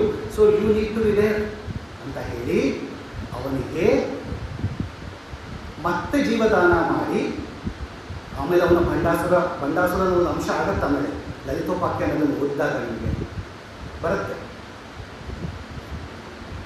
ಈ ಕಾಮದೇವ ಅವನು ಇಡೀ ಜಗತ್ತನ್ನು ತಲ್ಲಣಗೊಳಿಸುತ್ತಾನೆ. ತನ್ನ ಅನಂಗನಾದರೂ ಅವನಿಗೆ ಶಕ್ತಿಯೇ ಇಲ್ಲ, ಆದರೂ ಕೂಡ ಆ ಜಗತ್ತನ್ನು ತಲ್ಲಣಗೊಳಿಸ್ತಾನೆ ಅನ್ನೋದನ್ನು 6ನೇ ಶ್ಲೋಕದಲ್ಲಿ ಒಂದು ವಿಪರ್ಯಾಸವಾಗಿ ತುಂಬ ಚೆನ್ನಾಗಿ ಕಾವ್ಯಮಯವಾಗಿ ತಂದಿದ್ದಾರೆ. ಈ ಕಾಮದೇವ ಒಬ್ಬ ಋಷಿ. ಅವನನ್ನು ಒಬ್ಬ ಋಷಿಯಾಗಿ ನೋಡಿ ಆದಿಶಂಕರರು ಅವನ ಶ್ರೀವಿದ್ಯೆನ ತುಂಬ ಮುಖ್ಯವಾದ ವಿದ್ಯೆ, ಕಾರ್ಯವಿದ್ಯೆ ಅಂತ ಇಟ್ಟಿದ್ದಾರೆ. ಯಾಕೆ ಇದನ್ನು ಹೇಳಿದೆ ಅಂದರೆ, ಮುಂದೆ ನಾವು ಶ್ರೀವಿದ್ಯೆನ ಅನುಸಂಧಾನ ಮಾಡಬೇಕಾದ್ರೆ ಕಾರ್ಯವಿದ್ಯೆ ಅಂತ ತಗೋಬಹುದು. ಸೊ ಇಂತಹ ಹರಿಹರ ವಿರಿಂಚಾವಿದ್ಯರಪಿ, ಇಂತಹ ತ್ರಿಮೂರ್ತಿಗಳಿಂದಲೂ ಆರಾಧ್ಯಳಾದ ನಿನ್ನನ್ನು ನಾನು ಯಾರಪ್ಪ? ಒಬ್ಬ ಜೀವಾತ್ಮ. 330 ಕೋಟಿ ದೇವತೆಗಳು, ತ್ರಿಮೂರ್ತಿಗಳು, ಶ್ರೀವಿದ್ಯಾ ಉಪಾಸಕರು ಇಂಥವು ಪೂಜೆ ಮಾಡೋದಿಲ್ಲ. ನಾನು ಯಾರು? ಇದು ಮಾನವ ಅಂತ ನಾನು ಅಂದ್ಕೊಂಡ್ರೆ ದ್ವೈತದಲ್ಲಿರ್ತೀನಿ. ಭವಾನಿತ್ವ ನಾನೇ ನೀನು ಅಂತ ಅಂದ್ಕೊಂಡ್ರೆ ಭಗವಂತನಲ್ಲಿ ಐಕ್ಯ. ಅದು ಮುಂದೆ ಹೋಗೋಣ. ಇಲ್ಲಿ ದ್ವೈತದಿಂದ ಶುರು ಮಾಡ್ತಾರೆ ಆದಿಶಂಕರರು. ಇಂತಹ ಜೀವಾತ್ಮನಾದ ನಾನು ನಿನ್ನನ್ನು ಅನುಸಂಧಾನ ಮಾಡಬೇಕಾದರೆ, if I have to study you, if I have to do understand you, if I have to do worship to you, if I have to think about you, ಆ ಆಲೋಚನೆ ಮಾಡೋದಕ್ಕೆ ಶಕ್ತಿ ಕೊಡೋಳು ನೀನೆ. ನಾನು ಏಥೀಸ್ಟ್ ಆಗಬೇಕಾದರೂ ಕೂಡ ಅದಕ್ಕೆ ನೀನೇ ಕಾರಣ. ಯಾಕಂದರೆ ನೀನು ನನಗೆ ನಿನ್ನ ಬಗ್ಗೆ ಯೋಚನೆ ಮಾಡೋಕ್ಕೆ ಆಲೋಚನೆಗೆ ಥಾಟೇ ಕೊಟ್ಟಿಲ್ಲ. ಅದರಿಂದ that's why I am an atheist. I am not an atheist because of me. I am an atheist because of you. You have not given me the power to think about you. ಆದ್ದರಿಂದ ನಾನು atheist. ಅಲ್ವಾ? ನೀನಿದ್ದೀಯ, ಅದು ನಿನ್ನ ಬಗ್ಗೆ ನನಗೆ ಯೋಚನೆ ಮಾಡೋ ಶಕ್ತಿ ಇಲ್ಲ. ಯಾಕಂದರೆ ನಾನು ಹಿಂದಿನ ಜನ್ಮಗಳಲ್ಲಿ ಏನೋ ಮಾಡ್ಕೊಂಡು ಬಂದಿದ್ದೀನಿ, ಅದಕ್ಕೆ ನಾನು ಏಥೀಸ್ಟ್ ಆಗಿದ್ದೀನಿ. ಬಟ್ ಆ ಪರಿಜ್ಞಾನನೂ ಕೊಡಲ್ಲ, ಆ ಅವೇರ್ನೆಸ್ಸೂ ಇರಲ್ಲ ಏಥೀಸ್ಟ್ಗಳಿಗೆ. ಸೊ ನಿನ್ನ ಬಗ್ಗೆ ನಾನು ಆಲೋಚನೆ ಮಾಡಬೇಕಾದರೆ ಅದು ಫಸ್ಟ್ ಲೆವೆಲ್. ದೇವಿ ಎಕ್ಸಿಸ್ಟ್ಸ್ ಅಂತ ಅಷ್ಟು ಯೋಚನೆ ಬರೋದೇ ಫಸ್ಟು. ಆಮೇಲೆ ಶ್ರೀವಿದ್ಯಾ ಉಪಾಸಕನಾಗೋದು, ಆಮೇಲೆ ಜೀವನ್ಮುಕ್ತ ಸ್ಥಿತಿಗೆ ತಲುಪೋದು, ಲಾಸ್ಟ್. ಅದರ ಮಧ್ಯದಲ್ಲಿದೆಯಲ್ಲ ನಮ್ಮ ಜರ್ನಿ. ಎಷ್ಟೋ ಜನ್ಮಾಂತರಗಳು ಕಲಿಬೇಕು. ಏಥೀಸ್ಟಿಂದ ದೇವಿ ಇದ್ದಾಳೆ, ಯಾವುದೋ ಒಂದು ದೈವಶಕ್ತಿ ಇದೆ, God exist but I don't know who is God ಅನ್ನೋ ಲೆವೆಲಲ್ಲಿ ಎಷ್ಟೋ ಮಕ್ಕಳು ಇದ್ದಾರೆ. ಎಷ್ಟೋ ಜನ ಇದ್ದೀವಿ. There is some divine thing called God. I don't know what is God. I am in the process of discovery of God. ಹೀಗೆ ಎಷ್ಟೋ ಜನ ಮಾತಾಡ್ತಾರೆ. ಅಲ್ಲಿಂದ ಬಂದು ಹೌದಪ್ಪ ನಾನು ಶಂಕರ ಪರಂಪರೆಗೆ ಸೇರಿದವನು, ಈ ಶಂಕರ ಪರಂಪರೆಯಲ್ಲಿ ಹುಟ್ಟಿದ್ದೇ ಒಂದು ಸೌಭಾಗ್ಯ, ಹೀಗೆ ಕಂಟಿನ್ಯೂ ಆಗಲಿ, ಅಂತಹ ಕರ್ಮಗಳನ್ನ ಮಾಡ್ಕೊಂಡು ಹೋಗ್ತೀನಿ, ಈ ಶಂಕರ ಪರಂಪರೆ ಅದ್ವೈತ ಪರಂಪರೆಯಲ್ಲಿ ಮತ್ತೆ ಮತ್ತೆ ಮತ್ತೆ ಹುಟ್ಟಬೇಕು, ಹುಟ್ಟಿದರೆ ಅನ್ನೋ ಒಂದು ಪ್ರಾರ್ಥನೆಯೊಂದಿಗೆ ನಾವು ನಮ್ಮ ಜೀವನ ಕಳೆದಿದ್ದೀವಿ. ಅದಕ್ಕೆ ನಾವು ಇಲ್ಲಿ ಸೇವೆಗಳು ಮಾಡ್ಕೊಂಡು ಬಂದಿದ್ದೀವಿ, ಸೇವೆಗಳು ಮಾಡ್ತಾ ಇದ್ದೀವಿ. ಈ ಒಂದು ಪರಂಪರೆಯಲ್ಲಿ ಇದ್ದ ಮೇಲೆ ಆಟೋಮೆಟಿಕ್ಕಾಗಿ ಶಿವ ಶಕ್ತಿ ಇಬ್ಬರು ಸಿಗಲೇಬೇಕಲ್ಲ. ನಮಗೆ ಸಿಕ್ಕಿದ್ದಾರೆ, ಇವತ್ತು ಕೂತಿದ್ದೀವಿ. ಸೊ ಈ ಒಂದು ಪರಂಪರೆಯಲ್ಲಿ ನಾವು ಇರುವಂಥವರು ಆದಿಶಂಕರರು ಏನು ಹೇಳ್ತಾರೆ, ದೇವಿಗೆ ನಮಸ್ಕಾರ ಮಾಡೋದಕ್ಕೆ ನಾವು ಶುರು ಮಾಡಿದ್ದೀವಿ ಅಂದರೆ, ದೇವಿಯ ಅನುಷ್ಠಾನ ಶುರು ಮಾಡಿದ್ದೀವಿ ಅಂದರೆ, ದೇವಿಯ ಒಂದು ಉಪಾಸನೆ ಶುರು ಮಾಡಿದ್ದೀವಿ ಅಂದರೆ ಹಿಂದಿನ ಜನ್ಮದಲ್ಲಿ ಎಲ್ಲೋ ನಾನು ನಿಷ್ಕಾಮ ಕರ್ಮ ಮಾಡ್ಕೊಂಡು ಬಂದಿದ್ದೀನಿ, ಅದರ ಅವೇರ್ನೆಸ್ ಇರಲ್ಲ ಅಷ್ಟೇ. ಸೊ ನಿಷ್ಕಾಮ ಕರ್ಮ ಮಾಡದೇ ಹೋದರೆ ಭಗವತಿಯನ್ನು ಉಪಾಸನೆ ಮಾಡೋಕ್ಕೆ ಸಾಧ್ಯವೇ ಇಲ್ಲ, ಅವಳ ಮನಸ್ಸೇ ಕೊಡಲ್ಲ ಅಂತ ಹೇಳ್ತಾ ಇದ್ದಾರೆ 4ನೇ ಲೈನ್. ಇಟ್ಸ್ ವೆರಿ ತುಂಬ ಅರ್ಥಗರ್ಭಿತವಾಗಿದೆ. ಅದನ್ನು ಬಿಡಿಸಿ ಎಳೆಯಾಗಿ ಬಿಡಿಸಿದಾಗ ಈ ಅರ್ಥ ಬರುತ್ತೆ. ಅಕೃತ ಪುಣ್ಯ ಕಥಂ ಪ್ರಭವತಿ, ಹೇಗೆ ತಾನೇ ಸಾಧ್ಯ ಅನ್ಲೆಸ್ ಅಹದನ್ ನಿಷ್ಕಾಮ ಕರ್ಮ. ಈ ನಿಷ್ಕಾಮ ಕರ್ಮ ಅನ್ನೋದು ಅಕೃತ ಪುಣ್ಯ ಅನ್ನೋದು ಏನು ಅಂತ 2 ನಿಮಿಷ ಹೇಳಿಬಿಟ್ಟು ಇವತ್ತು 6:45 ಮುಗಿಸ್ಬೋದು. ನಿಮ್ಮ ಅಪ್ಪಣೆ ಇದ್ದರೆ 7 ಗಂಟೆವರೆಗೂ ತೊಗೋತೀನಿ. ಇವತ್ತು ಸ್ವಲ್ಪ ಲೇಟಾಗಿ ಶುರು ಮಾಡ್ತೀವಿ, ಅದು ಮಾಡ್ಬೋದಾ? We can continue 7 o'clock. ಇನ್ನು 20 ನಿಮಿಷ ಇದೆ. ಸೊ ಇಷ್ಟು ಡೀಟೇಲಲ್ಲಿ ಹೋದ್ರೆ ಆಗುತ್ತಲ್ವಾ? ಈ ಅಕೃತ ಪುಣ್ಯ ನಮಗೆ ಸಾಮಾನ್ಯವಾಗಿ ಮನುಷ್ಯರಾಗಿ ಹುಟ್ಟಿದ ಮೇಲೆ ಇಲ್ಲ ಪಾಪ ಮಾಡಿಬಿಡ್ತೀನಿ ಅಂತ ಭಯ, ಪಾಪಗಳನ್ನ ಮಾಡ್ತೀನಿ ಅಂತ ಭಯ ಅಲ್ವಾ? ಅಯ್ಯೋ ಏನು ಪಾಪ ಆಗ್ಬಿಡುತ್ತೋ ನನ್ನ ಕೈನಲ್ಲಿ, ಅದು ಒಂದು ಭಯ ಒಳಗಡೆ ಕಾಡ್ತಾ ಇರುತ್ತೆ. ಜರಾಮೃತ್ಯು ಭಯ ಒಂದು, ಒಪ್ಪು ಬರುತ್ತೆ ಅನ್ನೋ ಭಯ ಒಂದಿರುತ್ತೆ, ಸಾವು ಭಯ ಇದ್ದೇ ಇರುತ್ತೆ. ಇದೆರಡು ಭಯ ಬಿಟ್ಬಿಡೋಣ. ಈ ಜೀವನದಲ್ಲಿ ಎಲ್ಲಿ ಪಾಪ ಮಾಡ್ತೀನೋ ಅನ್ನೋ ಭಯ. ಇನ್ನೊಂದು ಪುಣ್ಯದ ಲೋಭ. ನಾನು ಪುಣ್ಯ ಬೇಕು, ದೇವಸ್ಥಾನ ಕಟ್ಟಿಸಿದ್ರೆ ಪುಣ್ಯ ಬೇಕು, ಪ್ರತಿದಿನ ಅರಳಿ ಕಟ್ಟೆ ಸುತ್ತಿದ್ರೆ ಪುಣ್ಯ ಬರುತ್ತೆ, ಪ್ರತಿದಿನ ದೇವಸ್ಥಾನಕ್ಕೆ ಹೋಗಬೇಕು, ಶುಕ್ರವಾರ ಹೋಗಬೇಕು, ಏಕಾದಶಿ ಮಾಡಬೇಕು. ಹೀಗೆ ಬೇಕಾದಷ್ಟು ನಮ್ಮ ಸುತ್ತ ನಾವು ಪಾಪ ಪುಣ್ಯಗಳ ಒಂದು ಕಟ್ಕೊಂಡ್ಬಿಟ್ಟಿರ್ತೀವಿ. ತಪ್ಪು ಸರಿ ಅನ್ನೋದಲ್ಲ, ಇದು ನಾವು ಒಂದು ಮಿಥಿಕ್ ಎನ್ವೈರ್ನ್ಮೆಂಟ್, ಒಂದು ಮಾಯೆ ನಮ್ಮ ಸುತ್ತ ನಾವು ಹೆಣ್ಕೊಂಡಿರ್ತೀವಿ. ಸಗುಣ ಉಪಾಸನೆ ಮಾಡ್ತಾ ನಮ್ಮ ಸುತ್ತಲೂ ಒಂದು ಕಟ್ಟಡ ಕಟ್ಕೊಂಡಿರ್ತೀವಿ, ಒಂದು ಬೇಲಿ ಕಟ್ಕೊಂಡಿರ್ತೀವಿ. ಅದು ಅವರವರ ಅಂತಃಪ್ರಜ್ಞೆಗೆ ಸಂಬಂಧಪಟ್ಟಿದ್ದು, ಅದು ಅವರವರ ಒಂದು ವಿವೇಚನೆಗೆ ಸಂಬಂಧಪಟ್ಟಿದ್ದು. ಆದರೆ ಪಾಪದ ಪುಣ್ಯ ನನಗೆ, ಪಾಪದ ಭೀತಿ ನನಗಿದೆ ಅನ್ನೋ ಅವೇರ್ನೆಸ್ ನನಗಿದೆಯಾ ಅನ್ನೋದು ಮುಖ್ಯ. ಹಾಗೆ ಪುಣ್ಯದ ಲೋಭ ನನಗಿದೆಯಾ? I am greedy that I have to accumulate as much ಪುಣ್ಯ ಇನ್ ದಿಸ್ ಜನ್ಮ ಆಸ್ ಪಾಸಿಬಲ್, ಸೊ ದಟ್ ಗೊತ್ತಿಲ್ಲ. ಪಾಪ ಮಾಡಬಾರ್ದಪ್ಪ, ಪಾಪ ಮಾಡಿದ್ರೆ ನರಕಕ್ಕೆ ಹೋಗ್ತೀನಿ ಅಂತ ಹೇಳಿದ್ದಾರೆ. ಸೊ ಅದಕ್ಕೆ ನಾನು ಪಾಪ ಮಾಡಲ್ಲ, ಆದಷ್ಟು ಪುಣ್ಯ ಮಾಡ್ತೀನಿ. ಯಾಕೆ? ತಿರುಪತಿ ಹೊಂದಿಗೆ ಹೋಗಿ ನಾನು ವಜ್ರದ ನೆಕ್ಲೆಸ್ ಕೊಟ್ಟರೆ, ಉಂಗುರ ಕೊಟ್ಟರೆ, ಅನಂತ ಪದ್ಮನಾಭ ದೇವಸ್ಥಾನಕ್ಕೆ ಹೋಗಿ ಕೊಟ್ಟರೆ, ದೇವರಿಗೆ ನಾನು ಈ ಕಿರೀಟ ಮಾಡಿಸ್ಕೊಟ್ರೆ, ಹೀಗೆ ಅಲ್ವಾ? We have not list of things that you want to do. ತುಳಸಿ ಮಾಲೆ ಹಾಕಬೇಕು, ಭಕ್ತಿಗೆ ಹಾಕೋದು ಬೇರೆ, ಸಂಪೂರ್ಣವಾದ ಆತ್ಮ ಸಮರ್ಪಣಾ ಭಾವದಿಂದ ಹಾಕೋದಕ್ಕೆಲ್ಲ ನಾನು ಮಾತಾಡೋದು. ಪಾಪದ ಭೀತಿ, ಪುಣ್ಯದ ಲೋಭ ಅನ್ನೋದು ಒಳಗೆ ಕಾಡ್ತಾ ಇರ್ತದೆ.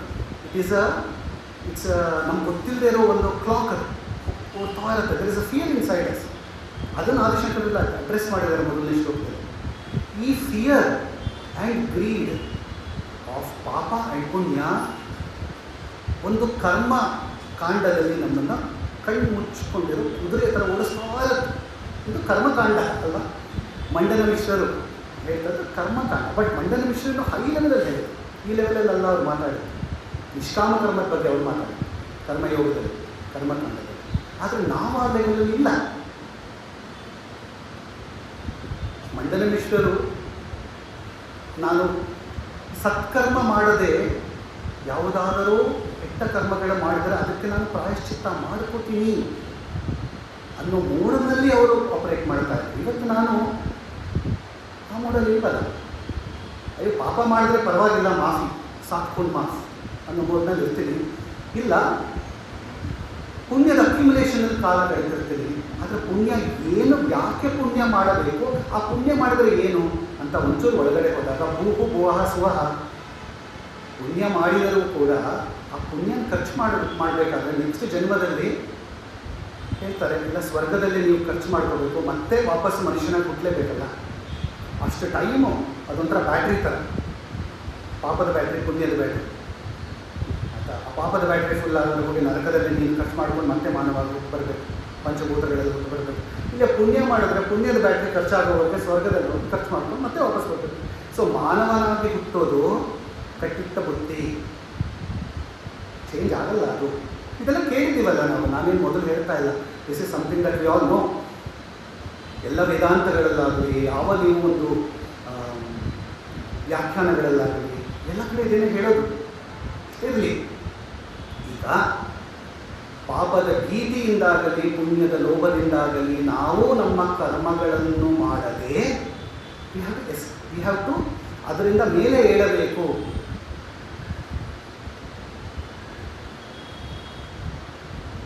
ಬಾ ಮೇಲೆದ್ದು ನನಗೆ ಪಾಪವೂ ಬೇಡಪ್ಪ, ಪುಣ್ಯವೂ ಬೇಡ, let me rise above it. ನಾನು ಮಾಡುವ ಯಾವ ಕರ್ಮವು ಜಗತ್ತನ್ನು ಒಳ್ಳೆಯದಕ್ಕಾಗಲಿ, ನನಗೇನು ಬೇಡ ಅಂತ ನಾನು ಮಾಡಿದ ಪಕ್ಷದಲ್ಲಿ ಅದು ನಿಷ್ಕಾಮ ಕರ್ಮವಾಗುತ್ತೆ. ಆ ಪುಣ್ಯ ನಮ್ಮ ಮೋಕ್ಷದ ಕಡೆ ಕರ್ಕೊಂಡು ಹೋಗುತ್ತೆ. ಬರೀ ಸ್ವರ್ಗಕ್ಕೆ ಸಾಕಾಗುತ್ತೆ. ಇಟ್ ಈಸ್ ನಾಟ್ ಏನು ಸ್ವರ್ಗಕ್ಕೆ ಮಾತ್ರ ಬೇಕಾಗಿಲ್ಲ, ಅದು it takes care of our ಮೋಕ್ಷ. ಅದು ನಮ್ಮ ಪರ್ಮನೆಂಟ್ ಹ್ಯೂಮನ್ ಸರ್ವಿಸ್ಗೆ ನಾವು ನಿಂತಿರ್ತೀವಿ. ಜಗತ್ತಿನ ಕಲ್ಯಾಣಕ್ಕೋಸ್ಕರ ನಾನು ಕೆಲಸ ಮಾಡ್ತಾ ಇದ್ದೀನಿ. ಆ ಪುಣ್ಯದ ಅಕ್ಯುಮುಲೇಷನ್ ಇದೆಯಲ್ಲ, ಅದು ನನ್ನ ಅಂತಃಕರಣ ಶುದ್ಧಿ ಮಾಡುತ್ತೆ. ಆ ಅಂತಃಕರಣ ಶುದ್ಧಿ ಮಾಡುವಂತಹ ಕರ್ಮಗಳು ಯಾವುದಿದೆಯೋ ಆ ಸತ್ಕರ್ಮಗಳ ಫಲವಾಗಿ ನನ್ನ ಪುಣ್ಯವು ಯಾವುದು ಅಕ್ಯುಮುಲೇಟ್ ಆಗುತ್ತೋ, ಅಂದರೆ ನಿಷ್ಕಾಮ ಕರ್ಮಗಳಿಂದ ನನಗೆ ಅಕ್ಯುಮುಲೇಟ್ ಆಗುವ ಪುಣ್ಯವು ನನ್ನ ಮೋಕ್ಷದವರೆಗೂ ನನ್ನ ಕಾಯ್ಕೊಂಡು ಹೋಗುತ್ತೆ. ಅಂತಹ ಪುಣ್ಯ ಅವಶೇಷ ಅಂದರೆ ಪುಣ್ಯದ ಏನು ಬ್ಯಾಲೆನ್ಸ್ ಇದ್ದ ಪಕ್ಷದಲ್ಲಿ, ಯಾವುದು ನಿಷ್ಕಾಮ ಕರ್ಮಗಳನ್ನು ಮಾಡಿದಂತಹ ಪುಣ್ಯದ ಬ್ಯಾಲೆನ್ಸ್ ಇದ್ದ ಪಕ್ಷದಲ್ಲಿ ಮಾತ್ರ ದೇವಿಯು ನನಗೆ ಅವಳ ಬಗ್ಗೆ ಆಲೋಚನೆ ಮಾಡೋದಕ್ಕೆ ಅವಳು ನನಗೆ ಚಾನ್ಸ್ ಕೊಡ್ತಾಳೆ ಅಂತ ಹೇಳ್ತಾ ಇದ್ದಾರೆ ಈ ಶ್ಲೋಕದಲ್ಲಿ. ಆಯಿತಾ? ಸೊ ಸುಮ್ಮನೆ ಅಲ್ಲ. ಅಂದರೆ ನಾವಿವತ್ತು ಕುತ್ಕೊಂಡು ದೇವಿಯ ಬಗ್ಗೆ ಆಲೋಚನೆ ಮಾಡ್ತಾ ಇದ್ದೀವಿ ಅಂದರೆ ನಮಗೆಲ್ಲೋ ಹಿಂದಿನ ಜನ್ಮದಲ್ಲಿ ನಿಷ್ಕಾಮ ಕರ್ಮದ ಜಾಡಿನಲ್ಲಿ ನಾವು ಸಾಗಿದ್ದೀವಿ, ನಿಷ್ಕಾಮ ಕರ್ಮಗಳು ಮಾಡ್ಕೊಂಡು ಬಂದಿದ್ದೀವಿ. ಆ ಕಾರಣದಿಂದಲೇ ನಾವು ಶಂಕರ ವೇದಾಂತನ ನಾವು ಅನುಸಂಧಾನ ಮಾಡ್ತಾ ಇದ್ದೀವಿ. ಆ ಕಾರಣದಿಂದಲೇ ನಾವು ಇಲ್ಲಿ ಒಂದು ಆರ್ಗನೈಸೇಷನ್ ಕಟ್ಟಿದ್ದೀವಿ. ಆ ಕಾರಣದಿಂದಲೇ ನಾವು ಇವತ್ತು ಕೂತಿದ್ದೀವಿ ಇಲ್ಲಿ ಅನ್ನೋ ಒಂದು ಭರವಸೆ ನಮ್ಮಲ್ಲಿ ಮೂಡಿದಾಗ ಮಾತ್ರ ದೇವಿ ಸೇಸ್, ಮಗು ಅರ್ಥ ಆಗಿದೆಯಾ, ಮುಂದಕ್ಕೆ ಹೋಗೋಣ ಬಾ ಅಂತ ಕರ್ಕೊಂಡು ಹೋಗ್ತಾರೆ. ಭರವಸೆ ಕೊಡ್ತಾ ಅದು ಒಳಗಡೆ she saying you are all right, you are here, that means you are doing good, don't worry. ಪುಣ್ಯದ ಬಗ್ಗೆ ತಲೆ ಕೆಡಿಸ್ಕೋಬೇಡ, ಪಾಪದ ಬಗ್ಗೆ ತಲೆ ಕೆಡಿಸ್ಕೋಬೇಡ. Do what you are doing. ನೀನು ಏನು ಮಾಡ್ಕೊಂಡು ಹೋಗ್ತಿದ್ಯೋ ಒಳ್ಳೆ ಕೆಲಸ, ಅದನ್ನು ಮಾಡ್ಕೊಂಡು ಹೋಗು. ನಾನು ನಿನ್ನ ಹಿಂದೆ ಇದ್ದೀನಿ, ನಾನು ನೋಡ್ಕೋತೀನಿ ನಿನ್ನ ಅಂತ ಈ ಶ್ಲೋಕದ ಧ್ವನಿ. ಚೆನ್ನಾಗಿದೆಯಲ್ಲ? ಇದು ಮೊದಲನೇ ಶ್ಲೋಕದ ಅಂತರಾರ್ಥ. 4 ಲೈನ್ಗಳನ್ನ 4 ಬೇರೆ ಬೇರೆಯಾದ ಅನುಸಂಧಾನ ಮಾಡಿ ಅದನ್ನು ಜಾಯಿನ್ ಮಾಡ್ಕೋಬೇಕು. ಒಂದು ಶಿವಶಕ್ತಿಯರ ಸೃಷ್ಟಿ ರಹಸ್ಯ, 2ನೇ ಲೈನು ಶಕ್ತಿ ಇಲ್ಲದೆ ಶಿವನಿಲ್ಲ, ಶಿವನಿಲ್ಲದೆ ಶಕ್ತಿ ಇಲ್ಲ, ಶಿವಶಕ್ತಿಯರ ಐಕ್ಯದಲ್ಲೇ ಜಗತ್ತು ನಿರ್ಮಾಣವಾಗುತ್ತದೆ. ಇದರಲ್ಲಿ ಇನ್ವಿಸಿಬಲ್ ಒಂದು ಪಾರ್ಟ್ ಇದೆ, ಅದನ್ನು ಹೇಳಿಲ್ಲ. ಏನು ಅಂದರೆ ಜಗತ್ತು ನಿರ್ಮಾಣವಾದಾಗ ಶ್ರೀಚಕ್ರ ಸ್ವರೂಪವಾಗಿ ನಿರ್ಮಾಣ ಆಗುತ್ತೆ. ಅದು 2ನೇ ಲೈನು. 3ನೇ line office bearers, Brahma Vishnu Maheshwara ಆದಿ 330 ಕೋಟಿ ದೇವತೆಗಳು ಹಾಗೂ ಶ್ರೀವಿದ್ಯಾ ಉಪಾಸಕರು ಯಾರು 12 ಜನ ಕಾಮನನ್ನು ಸೇರಿಸಿ ಇವರೆಲ್ಲರೂ ನಿನ್ನನ್ನು ನಮಸ್ಕಾರ ಮಾಡುತ್ತಾರೆ. ಹಾಗೂ ಜಗತ್ತನ್ನು ನಿರ್ಮಾಣ ಮಾಡುವುದಕ್ಕೆ ಯಾವುದು ಪಂಚಕೃತ್ಯ ಪರಾಯಣ, ಸೃಷ್ಟಿ ಸ್ಥಿತಿ ಲಯ ತಿರೋಧಾನ ಅನುಗ್ರಹ, ಈ 5 ಕಾರ್ಯಗಳಿಗೂ ನಿನ್ನ ಮೇಲೆ ಡಿಪೆಂಡ್ ಆಗಿದ್ದಾರೆ ಆದಂತಹ ತ್ರಿಮೂರ್ತಿಗಳಿಗೂ ಆರಾಧ್ಯಳಾದ ನಿನ್ನನ್ನು 4ನೇ ಲೈನು ಪೂಜೆ ಮಾಡಬೇಕಾದ್ರೆ ಆರಾಧನೆ ಮಾಡಬೇಕಾದ್ರೆ ಜೀವಾತ್ಮನಾದ ನನಗೆ ಹಿಂದಿನ ಜನ್ಮಗಳ ಪುಣ್ಯ, ಅಕೃತ ಪುಣ್ಯದ ವಿಶೇಷವು ಇದ್ದರೆ ಮಾತ್ರ ಸಾಧ್ಯ. ಇದು that means it is encompassing everything in the universe. ಏನು ಬಿಟ್ಟಿಲ್ಲ. ಮೊದಲನೇ ಶ್ಲೋಕ 4 ಲೈನ್ನಲ್ಲಿ ಎಲ್ಲವನ್ನೂ ಹೇಳಿಬಿಟ್ಟಿದ್ದಾರೆ ಆದಿಶಂಕರ್, ಇನ್ನೂ ಬಿಟ್ಟಿಲ್ಲ ಅಲ್ವಾ? ಸೊ ಇದು ಮೊದಲ ಶ್ಲೋಕದ ಒಂದು ಛಾಯೆ, ಅಂದರೆ it's a shadow. They just giving A little bit of ಏನು ಹೇಳ್ತಾ ಇದ್ದಾರೆ ಆದಿಶಂಕರ್ ಮೊದಲ ಶ್ಲೋಕ. ಇನ್ನು 2 ಶ್ಲೋಕಗಳು ಬರುತ್ತೆ. ತನೀಯಾಂಸಂ ಪಾಂಸಂ ತವಚರಣ ಪಂಕೇರುಹ ಭವಂ ವಿರಿಂಚಿಹಿ ಸಂಚಿನ್ವನ್ ವಿರಚಯತಿ ಲೋಕಾನ್ ಅವಿಕಲಂ ವಹತ್ಯೇನಂ ಶೌರಿಹಿ ಕರ್ಮಪಿ ಸಹಸ್ರೇಣ ಶಿರಸ ಹರಸಂಕ್ಷಿಪ್ತೇನಂ ಭಜತಿ ಬಸಿತೋ ಧೂಲನ ವಿಧಿಂ ಅಂತ 2ನೇ ಶ್ಲೋಕ ಬರುತ್ತೆ. 3ನೇದು ಅವಿದ್ಯಾನಾಂ ಅಂತಸ್ತಿಮಿರಮಿಹ ದ್ವೀಪನಗರಿ ಜಡಾನಾಂ ಚೈತನ್ಯ ಸ್ತಬಕ ಮಕರಂದ ಶ್ರುತಿಜರಿ ದರಿದ್ರಾಣಾಂ ಚಿಂತಾಮಣಿ ಗುಣನಿಕಾ ಜನ್ಮ ಜಲಧೌ ನಿಮಗ್ನಾನಾಂ ದಂಷ್ಟ ಮೊದಲು ವರಾಹಸ್ಯ ಭವತಿ. ಯಾಕೆ ಇದನ್ನು 2 ಹೇಳ್ತಾ ಇದ್ದೀನಿ ಅಂದರೆ, ನಾಳೆ ಇದನ್ನು ತಗೊಳ್ಳೋಣ, ತುಂಬ ಏನು ಟೈಮ್ ಆಗೋದಿಲ್ಲ. ಆದರೆ ಈ 1, 2, 3 ಜೊತೆಗೆ ತೊಗೊಂಡ್ರೆ ಚೆನ್ನಾಗಿರುತ್ತೆ. ಯಾಕೆ ಲಿಂಕ್ ಆಗುತ್ತೆ ಅಂದರೆ, ಸೌಂದರ್ಯಧಾರಿಯ ಮೊದಲನೇ 2 ಲೈನ್ಗಳೇನು ಹೇಳ್ತು, ಶಿವಶಕ್ತಿ ಬಗ್ಗೆ ಹೇಳಿಬಿಡ್ತು. 3ನೇ ಲೈನು ತ್ರಿಮೂರ್ತಿಗಳ ಬಗ್ಗೆ ಹೇಳ್ತು. ಪಂಚಕೃತ್ಯ ಪರಾಯಣ, ಪಂಚಪ್ರೇತಾಸನಾಸೀನ, ಪಂಚಬ್ರಹ್ಮ ಸ್ವರೂಪಿಣಿ. ಈ 3 ಗೊತ್ತಲ್ಲ, ಲಲಿತಾ ಸಹಸ್ರನಾಮದಲ್ಲಿ ಬರುತ್ತೆ. ಅದು ಇಲ್ಲಿ ಬರುತ್ತೆ. ಯಾಕೆ ಅಂತ ಮುಂದೆ ಹೋಗೋಣ, ಮುಂದೆ 2, 3 ಮಾತಾಡಿದಾಗ ಗೊತ್ತಾಗುತ್ತೆ. ಇಲ್ಲಿ 2ನೇ ಶ್ಲೋಕದಲ್ಲಿ ತನೀಯಾಂ ಸಂಪಾಂಸಮಲ್ಲಿ ಏನು ಹೇಳ್ತಾ ಇದ್ದಾರೆ, ಈ 3 ಜನ ಆಫೀಸ್ ಬೇರರ್ಸ್ ಇದ್ದಾರಲ್ಲ, ಮೊದಲನೇ ಶ್ಲೋಕದಲ್ಲಿ ಹೇಳಿದ್ರು ಅವರ ಎಕ್ಸಿಸ್ಟೆನ್ಸ್ ಬಗ್ಗೆ ಕೊಟ್ಬಿಟ್ರು. The existence of Trimurtis are because of you ಅಂತ ಒಂದು ಸ್ಟೇಟ್ಮೆಂಟ್ ಹೇಳಿದ್ರು. ಥಿಯರಮ್ ಅದು ಮೊದಲನೇ ಶ್ಲೋಕದಲ್ಲಿ. 2ನೇ ಶ್ಲೋಕದಲ್ಲಿ ಅವ್ರ ಪ್ರಾಸೆಸ್ಸು, ಅವ್ರ methodology, material, equipments, framework, cosmogony ಅಂದರೆ ಜಗನ್ ನಿರ್ಮಾಣ ಮಾಡಬೇಕಾದ್ರೆ ಏನು ಮಾಡ್ತಾರೆ ತ್ರಿಮೂರ್ತಿಗಳು, ಅವ್ರ ಪ್ರಾಸೆಸ್ ಏನು ಅಂತ ಹೇಳಿದ್ರು 2ನೇ ಶ್ಲೋಕದಲ್ಲಿ. ತನೀಯಾಂಸಂ ಪಾಂಸಂ ಅಂದರೆ ನಿನ್ನ ಪಾದದ ಧೂಳಿನ ಒಂದೇ ಒಂದು ಕಣವನ್ನು ತೆಗೆದುಕೊಂಡು ಬ್ರಹ್ಮನು 14 ಲೋಕಗಳನ್ನು ಸೃಷ್ಟಿ ಮಾಡ್ತಾನೆ ಅಂತ ಹೇಳಿದ್ರು. ಅಂದರೆ ಮೆಟೀರಿಯಲ್, ಜಗತ್ತನ್ನು ಸೃಷ್ಟಿ ಮಾಡಿದರೆ ಮೆಟೀರಿಯಲ್ ಎಲ್ಲಿ ಬೇಕು, ನಿನ್ನ ಪಾದದ ಒಂದು ಧೂಳಿನ ಕಣ, ರಜಕಣ, a small speck of dust from the lotus feet is taken by Brahma and he creates the entire universe. He creates, now universe ಅಂದರೆ 14 ಲೋಕಗಳು, 14 ಲೋಕಗಳು ಮೇಲ್ಗಡೆ ಭೂ ಭುವ ಸ್ವ ಜನ ತಪ ಸತ್ಯ. ಗಾಯತ್ರಿಯಲ್ಲಿ ಬ್ರಹ್ಮ ಗಾಯತ್ರಿನ ನಾವು ವ್ಯಾಕೃತಿ ಮಾಡಿದಾಗ 3 ಬರುತ್ತೆ, ಭೂ ಭುವ ಸ್ವ. ಆ ವ್ಯಾಕೃತಿನ ಎಕ್ಸ್ಟೆಂಡ್ ಮಾಡಿದ್ರೆ 7 ಬರುತ್ತೆ. ಈ 7 ಲೋಕಗಳನ್ನು ಸೃಷ್ಟಿ ಮಾಡಬೇಕಾದ್ರೆ ಬ್ರಹ್ಮ ನಿನ್ನ ಒಂದು ಪಾದದ ಕಣ ತಗೊಂಡು ಸೃಷ್ಟಿ ಮಾಡ್ತಾ, ಅದ್ರ ಜೊತೆ ಅತಳ ತಳ ಪಾತಾಳ ರಸಾತಳ, ಆ 7 ಲೋಕಗಳನ್ನು, ಕೆಳಗಡೆ ಲೋಕಗಳನ್ನು ಸೃಷ್ಟಿ ಮಾಡ್ತಾ. ಹೇಗೆ? Such that they don't collide with each other, such that they interdimensional, the interdimensional sanctity is maintained.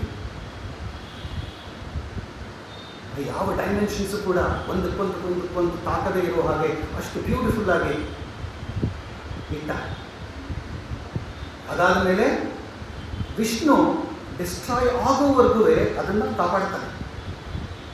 ಹೇಗೆ ತನ್ನ 1000 ಹೆಡೆಗಳಿಂದ ಇಟ್ಕೊಂಡು ಮೇಲೆ ಇಟ್ಟು ಕಾಪಾಡ್ಕೊಳ್ತಾನೆ.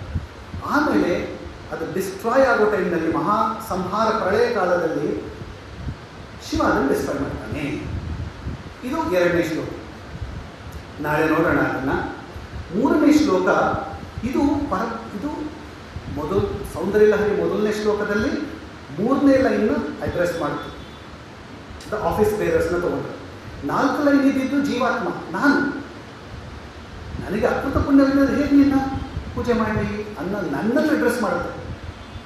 3ನೇ ಶ್ಲೋಕ ಅವಿದ್ಯಾನಮಂತಸ್ತಿಮಿರ ಮಿಹಿರ ದ್ವೀಪನಗರಿ. ಯಾರಿಗಿದು? ತ್ರಿಮೂರ್ತಿಗಳಲ್ಲ, ನನಗೆ ಒಬ್ಬ ಜೀವಾತ್ಮನಿಗೆ ನಾವು ಹುಟ್ಟಿದ ತಕ್ಷಣ, ನನಗೆ ತಾಯಿ ಯೋನಿಯಿಂದ ಆಚೆ ಬಂದ ತಕ್ಷಣ ನನಗೇನು ಬಂತು? ಅವಿದ್ಯೆ ಬಂತು. ಈ ಅವಿದ್ಯಾವಂತರಾದ ನಮಗೆ ಅಜ್ಞಾನದಿಂದ ಸುಜ್ಞಾನದ ಕಡೆ ಕರ್ಕೊಂಡು ಹೋಗಬೇಕಾದರೆ ನನಗೇನು ಬೇಕು?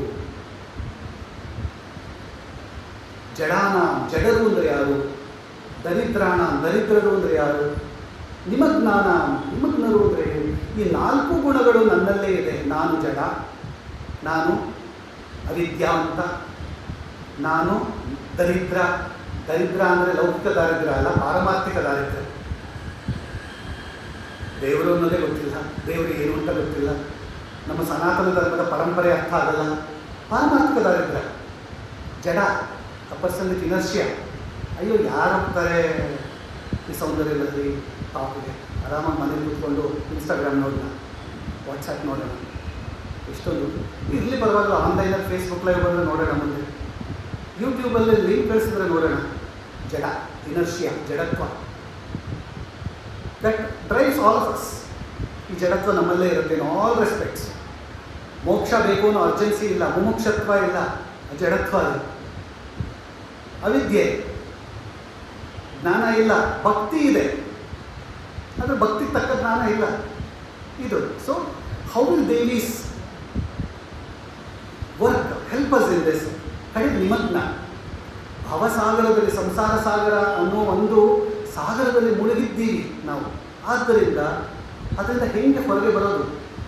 ಸನ್ಯಾಸಿ ಆಗೋಕ್ಕಾಗಲ್ಲ, ಬ್ರಹ್ಮಚಾರಿ ಆದರೆ ಸಂಸಾರಿ ಆಗಬೇಕು ಅನ್ನೋ ಆಸೆ, ಸಂಸಾರಿಯಾಗಿ ಮೊದಲನೇ ದಿನದ ಅಯ್ಯೋ ಸಂಸಾರ ಬೇಡಪ್ಪ ಅನ್ನೋ ವಾನಪ್ರಸ್ಥಕ್ಕೆ ಹೋಗೋಣ ಅಂತ. ವಾನಪ್ರಸ್ಥ ಬಂದಮೇಲೆ ಅಯ್ಯೋ ಟೈಮ್ ಪಾಸೇ ಆಗ್ತಿಲ್ಲ ಅಲ್ವಾ? ಸೊ ಇದು ನಿಮಗ್ನರು ನಾವು, ಎಲ್ಲ ರೀತಿಯಲ್ಲೂ ನಿಮಗ್ನರು. ಈ 4 ಗುಣಗಳು ನಮ್ಮಲ್ಲಿದೆ. ಜೀವಾತ್ಮರಾಗಿ ಬಂದ ತಕ್ಷಣ ಈ 4 ಗುಣಗಳನ್ನು ಅಡ್ರೆಸ್ ಮಾಡೋಕ್ಕೆ ಮೆಡಿಸಿನ್ ಏನು? ಭಗವತಿ ನಿಷ್ಕಾಮ ಕರ್ಮ ಮಾಡ್ತಾ ಇದ್ದಾಗ how she will address our problems ಅನ್ನೋದು 3ನೇ ಶ್ಲೋಕ. ಹಾಗೆ ಆ ಕಾರಣದಿಂದ ಶ್ಲೋಕ 1, 2, 3 ಗೋ ಟುಗೆದರ್. ಸೊ ಈ 3 ಶ್ಲೋಕಗಳನ್ನ ಒಟ್ಟಿಗೆ ಅನುಸಂಧಾನ ಮಾಡಿ ಈಸಿ ಆಗುತ್ತೆ. It is easy for to remember Saundarya Lahari. So ಇದು ನಮ್ಮಲ್ಲಿರೋ ನಿರ್ಗುಣತ್ವ. ನಿರ್ಗುಣತ್ವ ಅಂದ್ರೇನು? Something we can't see. ನಮ್ಮಲ್ಲಿರೋ ಜಡತ್ವ ನಮಗೆ ಕಾಣಿಸಲ್ಲ, ನಮ್ಮಲ್ಲಿರೋ ದರಿದ್ರತ್ವ ನಮ್ಮಲ್ಲಿ ಕಾಣಿಸಲ್ಲ, ನಾವು ನಿಮಗ್ನರಾಗಿದ್ದೇವೆ ಅಂತ ನಮ್ಗೆ ಗೊತ್ತಿರಲ್ಲ, ನಮ್ಮಲ್ಲಿ ಅವಿದ್ಯೆ ಇದೆ ಅಂತ ಗೊತ್ತಿಲ್ಲ. ಇದೆಲ್ಲ ನಮ್ಮ ನಿರ್ಗುಣತ್ವ. ಈ ನಿರ್ಗುಣತ್ವನ ಅಡ್ರೆಸ್ ಮಾಡಿದ್ದಾರೆ ಆದಿಶಂಕರರು. ನಮ್ಮಲ್ಲಿರುವ ನಿರ್ಗುಣತ್ವ, ಭಗವತಿಯಲ್ಲಿರುವ ನಿರ್ಗುಣತ್ವ, something that can not be seen, it's a behaviour. ಇದನ್ನು ಸೌಂದರ್ಯ ಲಹರಿಯಲ್ಲಿ ಅಡ್ರೆಸ್ ಮಾಡಿ ಏನೇನು ಕೋರ್ಸ್ ಕರೆಕ್ಷನ್ಸ್ ಮಾಡ್ಕೋಬೇಕು ನಾವು. ಕೋರ್ಸ್ ಕರೆಕ್ಷನ್ ಮಾಡ್ಕೊಳ್ತಾ ನಮ್ಮ ಆತ್ಮ ಸೌಂದರ್ಯ ನಾವು ಅನುಭವಿಸ್ತಾ ಇರ್ತೀವಿ. ಈ ಆತ್ಮ ಸೌಂದರ್ಯನ ಒಂದು ಜ್ಞಾನ ರೂಪದಲ್ಲಿ ನಮಗೆ ಸಿಗುತ್ತೆ. ಈ ಜ್ಞಾನ ರೂಪ ಒಂದ್ಸಲಿ ಸಿಗಲ್ಲ, ಇಟ್ ಕಮ್ಸ್ ಆಸ್ ವೇವ್ಸ್. ಒಂದು ಆನಂದದ ವೇವ್ ಆಗಿ ಬರೋದ್ರಿಂದ ನಮಗೆ ಇದು ಆನಂದ ಲಹರಿ. ನಮ್ಮ ಒಳಗಿನ ನಿರ್ಗುಣ ಸೌಂದರ್ಯದ ರಿಫ್ಲೆಕ್ಷನ್ ನಮಗೆ ನಮ್ಮ ಜ್ಞಾನದ ಮೂಲಕ ನಮಗೆ ಸಿಗುತ್ತೆ. ಆವಾಗ ಅಹಂ ಬ್ರಹ್ಮಾಸ್ಮಿ, ನಾನೇ ಬ್ರಹ್ಮತತ್ವ ಎನ್ನುವ ಒಂದು ಪರಿಕಲ್ಪನೆ ನಮಗೆ ಸಿಗತ್ತೆ ಅನ್ನೋ ರೆಸಿಪಿನ, ಮೆಥಡಾಲಜಿನ ಸೌಂದರ್ಯ ಲಹರಿ ನಮಗೆ ಇಟ್ಟು ಫಾರ್ಮುಲಾ ರೂಪದಲ್ಲಿ ಕೊಟ್ಟು ಲಾಕ್ ಮಾಡಿ ಆ ಕೀನ ನಮ್ಮ ಶೃಂಗೇರಿ ಪರಂಪರೆಯಲ್ಲಿ ಒಳಗಡೆ ಆ ಸನಾತನ ಧರ್ಮ ಅನ್ನೋ ನದಿಲಿ ಕೊಟ್ಬಿಟ್ಟಿದ್ದಾರೆ. ಆ ಕೀನ ಹುಡ್ಕೊಂಡು ನಾವು ಅನ್ಲಾಕ್ ಮಾಡಿಕೊಂಡು ಅದನ್ನು ಅನುಸಂಧಾನ ಮಾಡಬೇಕಾದರೂ ನಮ್ಮ ಕರ್ತವ್ಯ ಅಲ್ವಾ? ಸೊ ಈ ಮಾತಿನೊಂದಿಗೆ 7 ಗಂಟೆಗೆ 2 ನಿಮಿಷ ಇದೆ ಈ ಕ್ಲಾಕ್ನಲ್ಲಿ ಇವತ್ತಿನ ಒಂದು ವ್ಯಾಖ್ಯಾನನ ನನ್ನ ಮಾತನ್ನು ಮುಗಿಸ್ತಾ ಇದ್ದೀನಿ. ನಾಳೆ ಮತ್ತೆ ಸೇರೋಣ. ನಿಮ್ಮ ಬಂಧು ಬಾಂಧವರು, ಫ್ರೆಂಡ್ಸು, ಅಕ್ಕ ತಂಗಿಯರು, ಮಕ್ಕಳು, ಯಂಗ್ಸ್ಟರ್ಸ್ ಬರಬೇಕು. So will make sure that we will make it palatable to youngsters. ನಮಸ್ಕಾರ.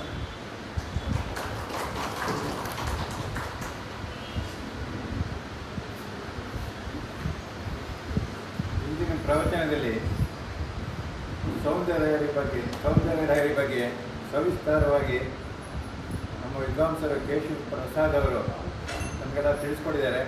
ಅವರಿಗೆ ನಮ್ಮ ಶಂಕರ ಸೇವಾ ಟ್ರಸ್ಟ್ ಪರವಾಗಿ ಧನ್ಯವಾದಗಳನ್ನ ಅರ್ಪಿಸ್ತೀವಿ. ಹಾಗೂ ತಮಗೂ ಎಲ್ಲ ಧನ್ಯವಾದಗಳು. ಈ ಕಾರ್ಯಕ್ರಮ ನಾಳೆ ದಿನ 5:30 ಗಂಟೆಗೆ ಶುರುವಾಗುತ್ತೆ, ಇದೇ ಸಮಯಕ್ಕೆ ಶುರುವಾಗುತ್ತೆ, ಇದು ಮುಂದುವರಿಯುತ್ತೆ ಕಾರ್ಯಕ್ರಮ. ಈಗ ಮಂಗಳಾರತಿ ಆಗುತ್ತೆ, ಕಾರ್ಯಕ್ರಮ ಮುಕ್ತಾಯ ಆಗುತ್ತೆ.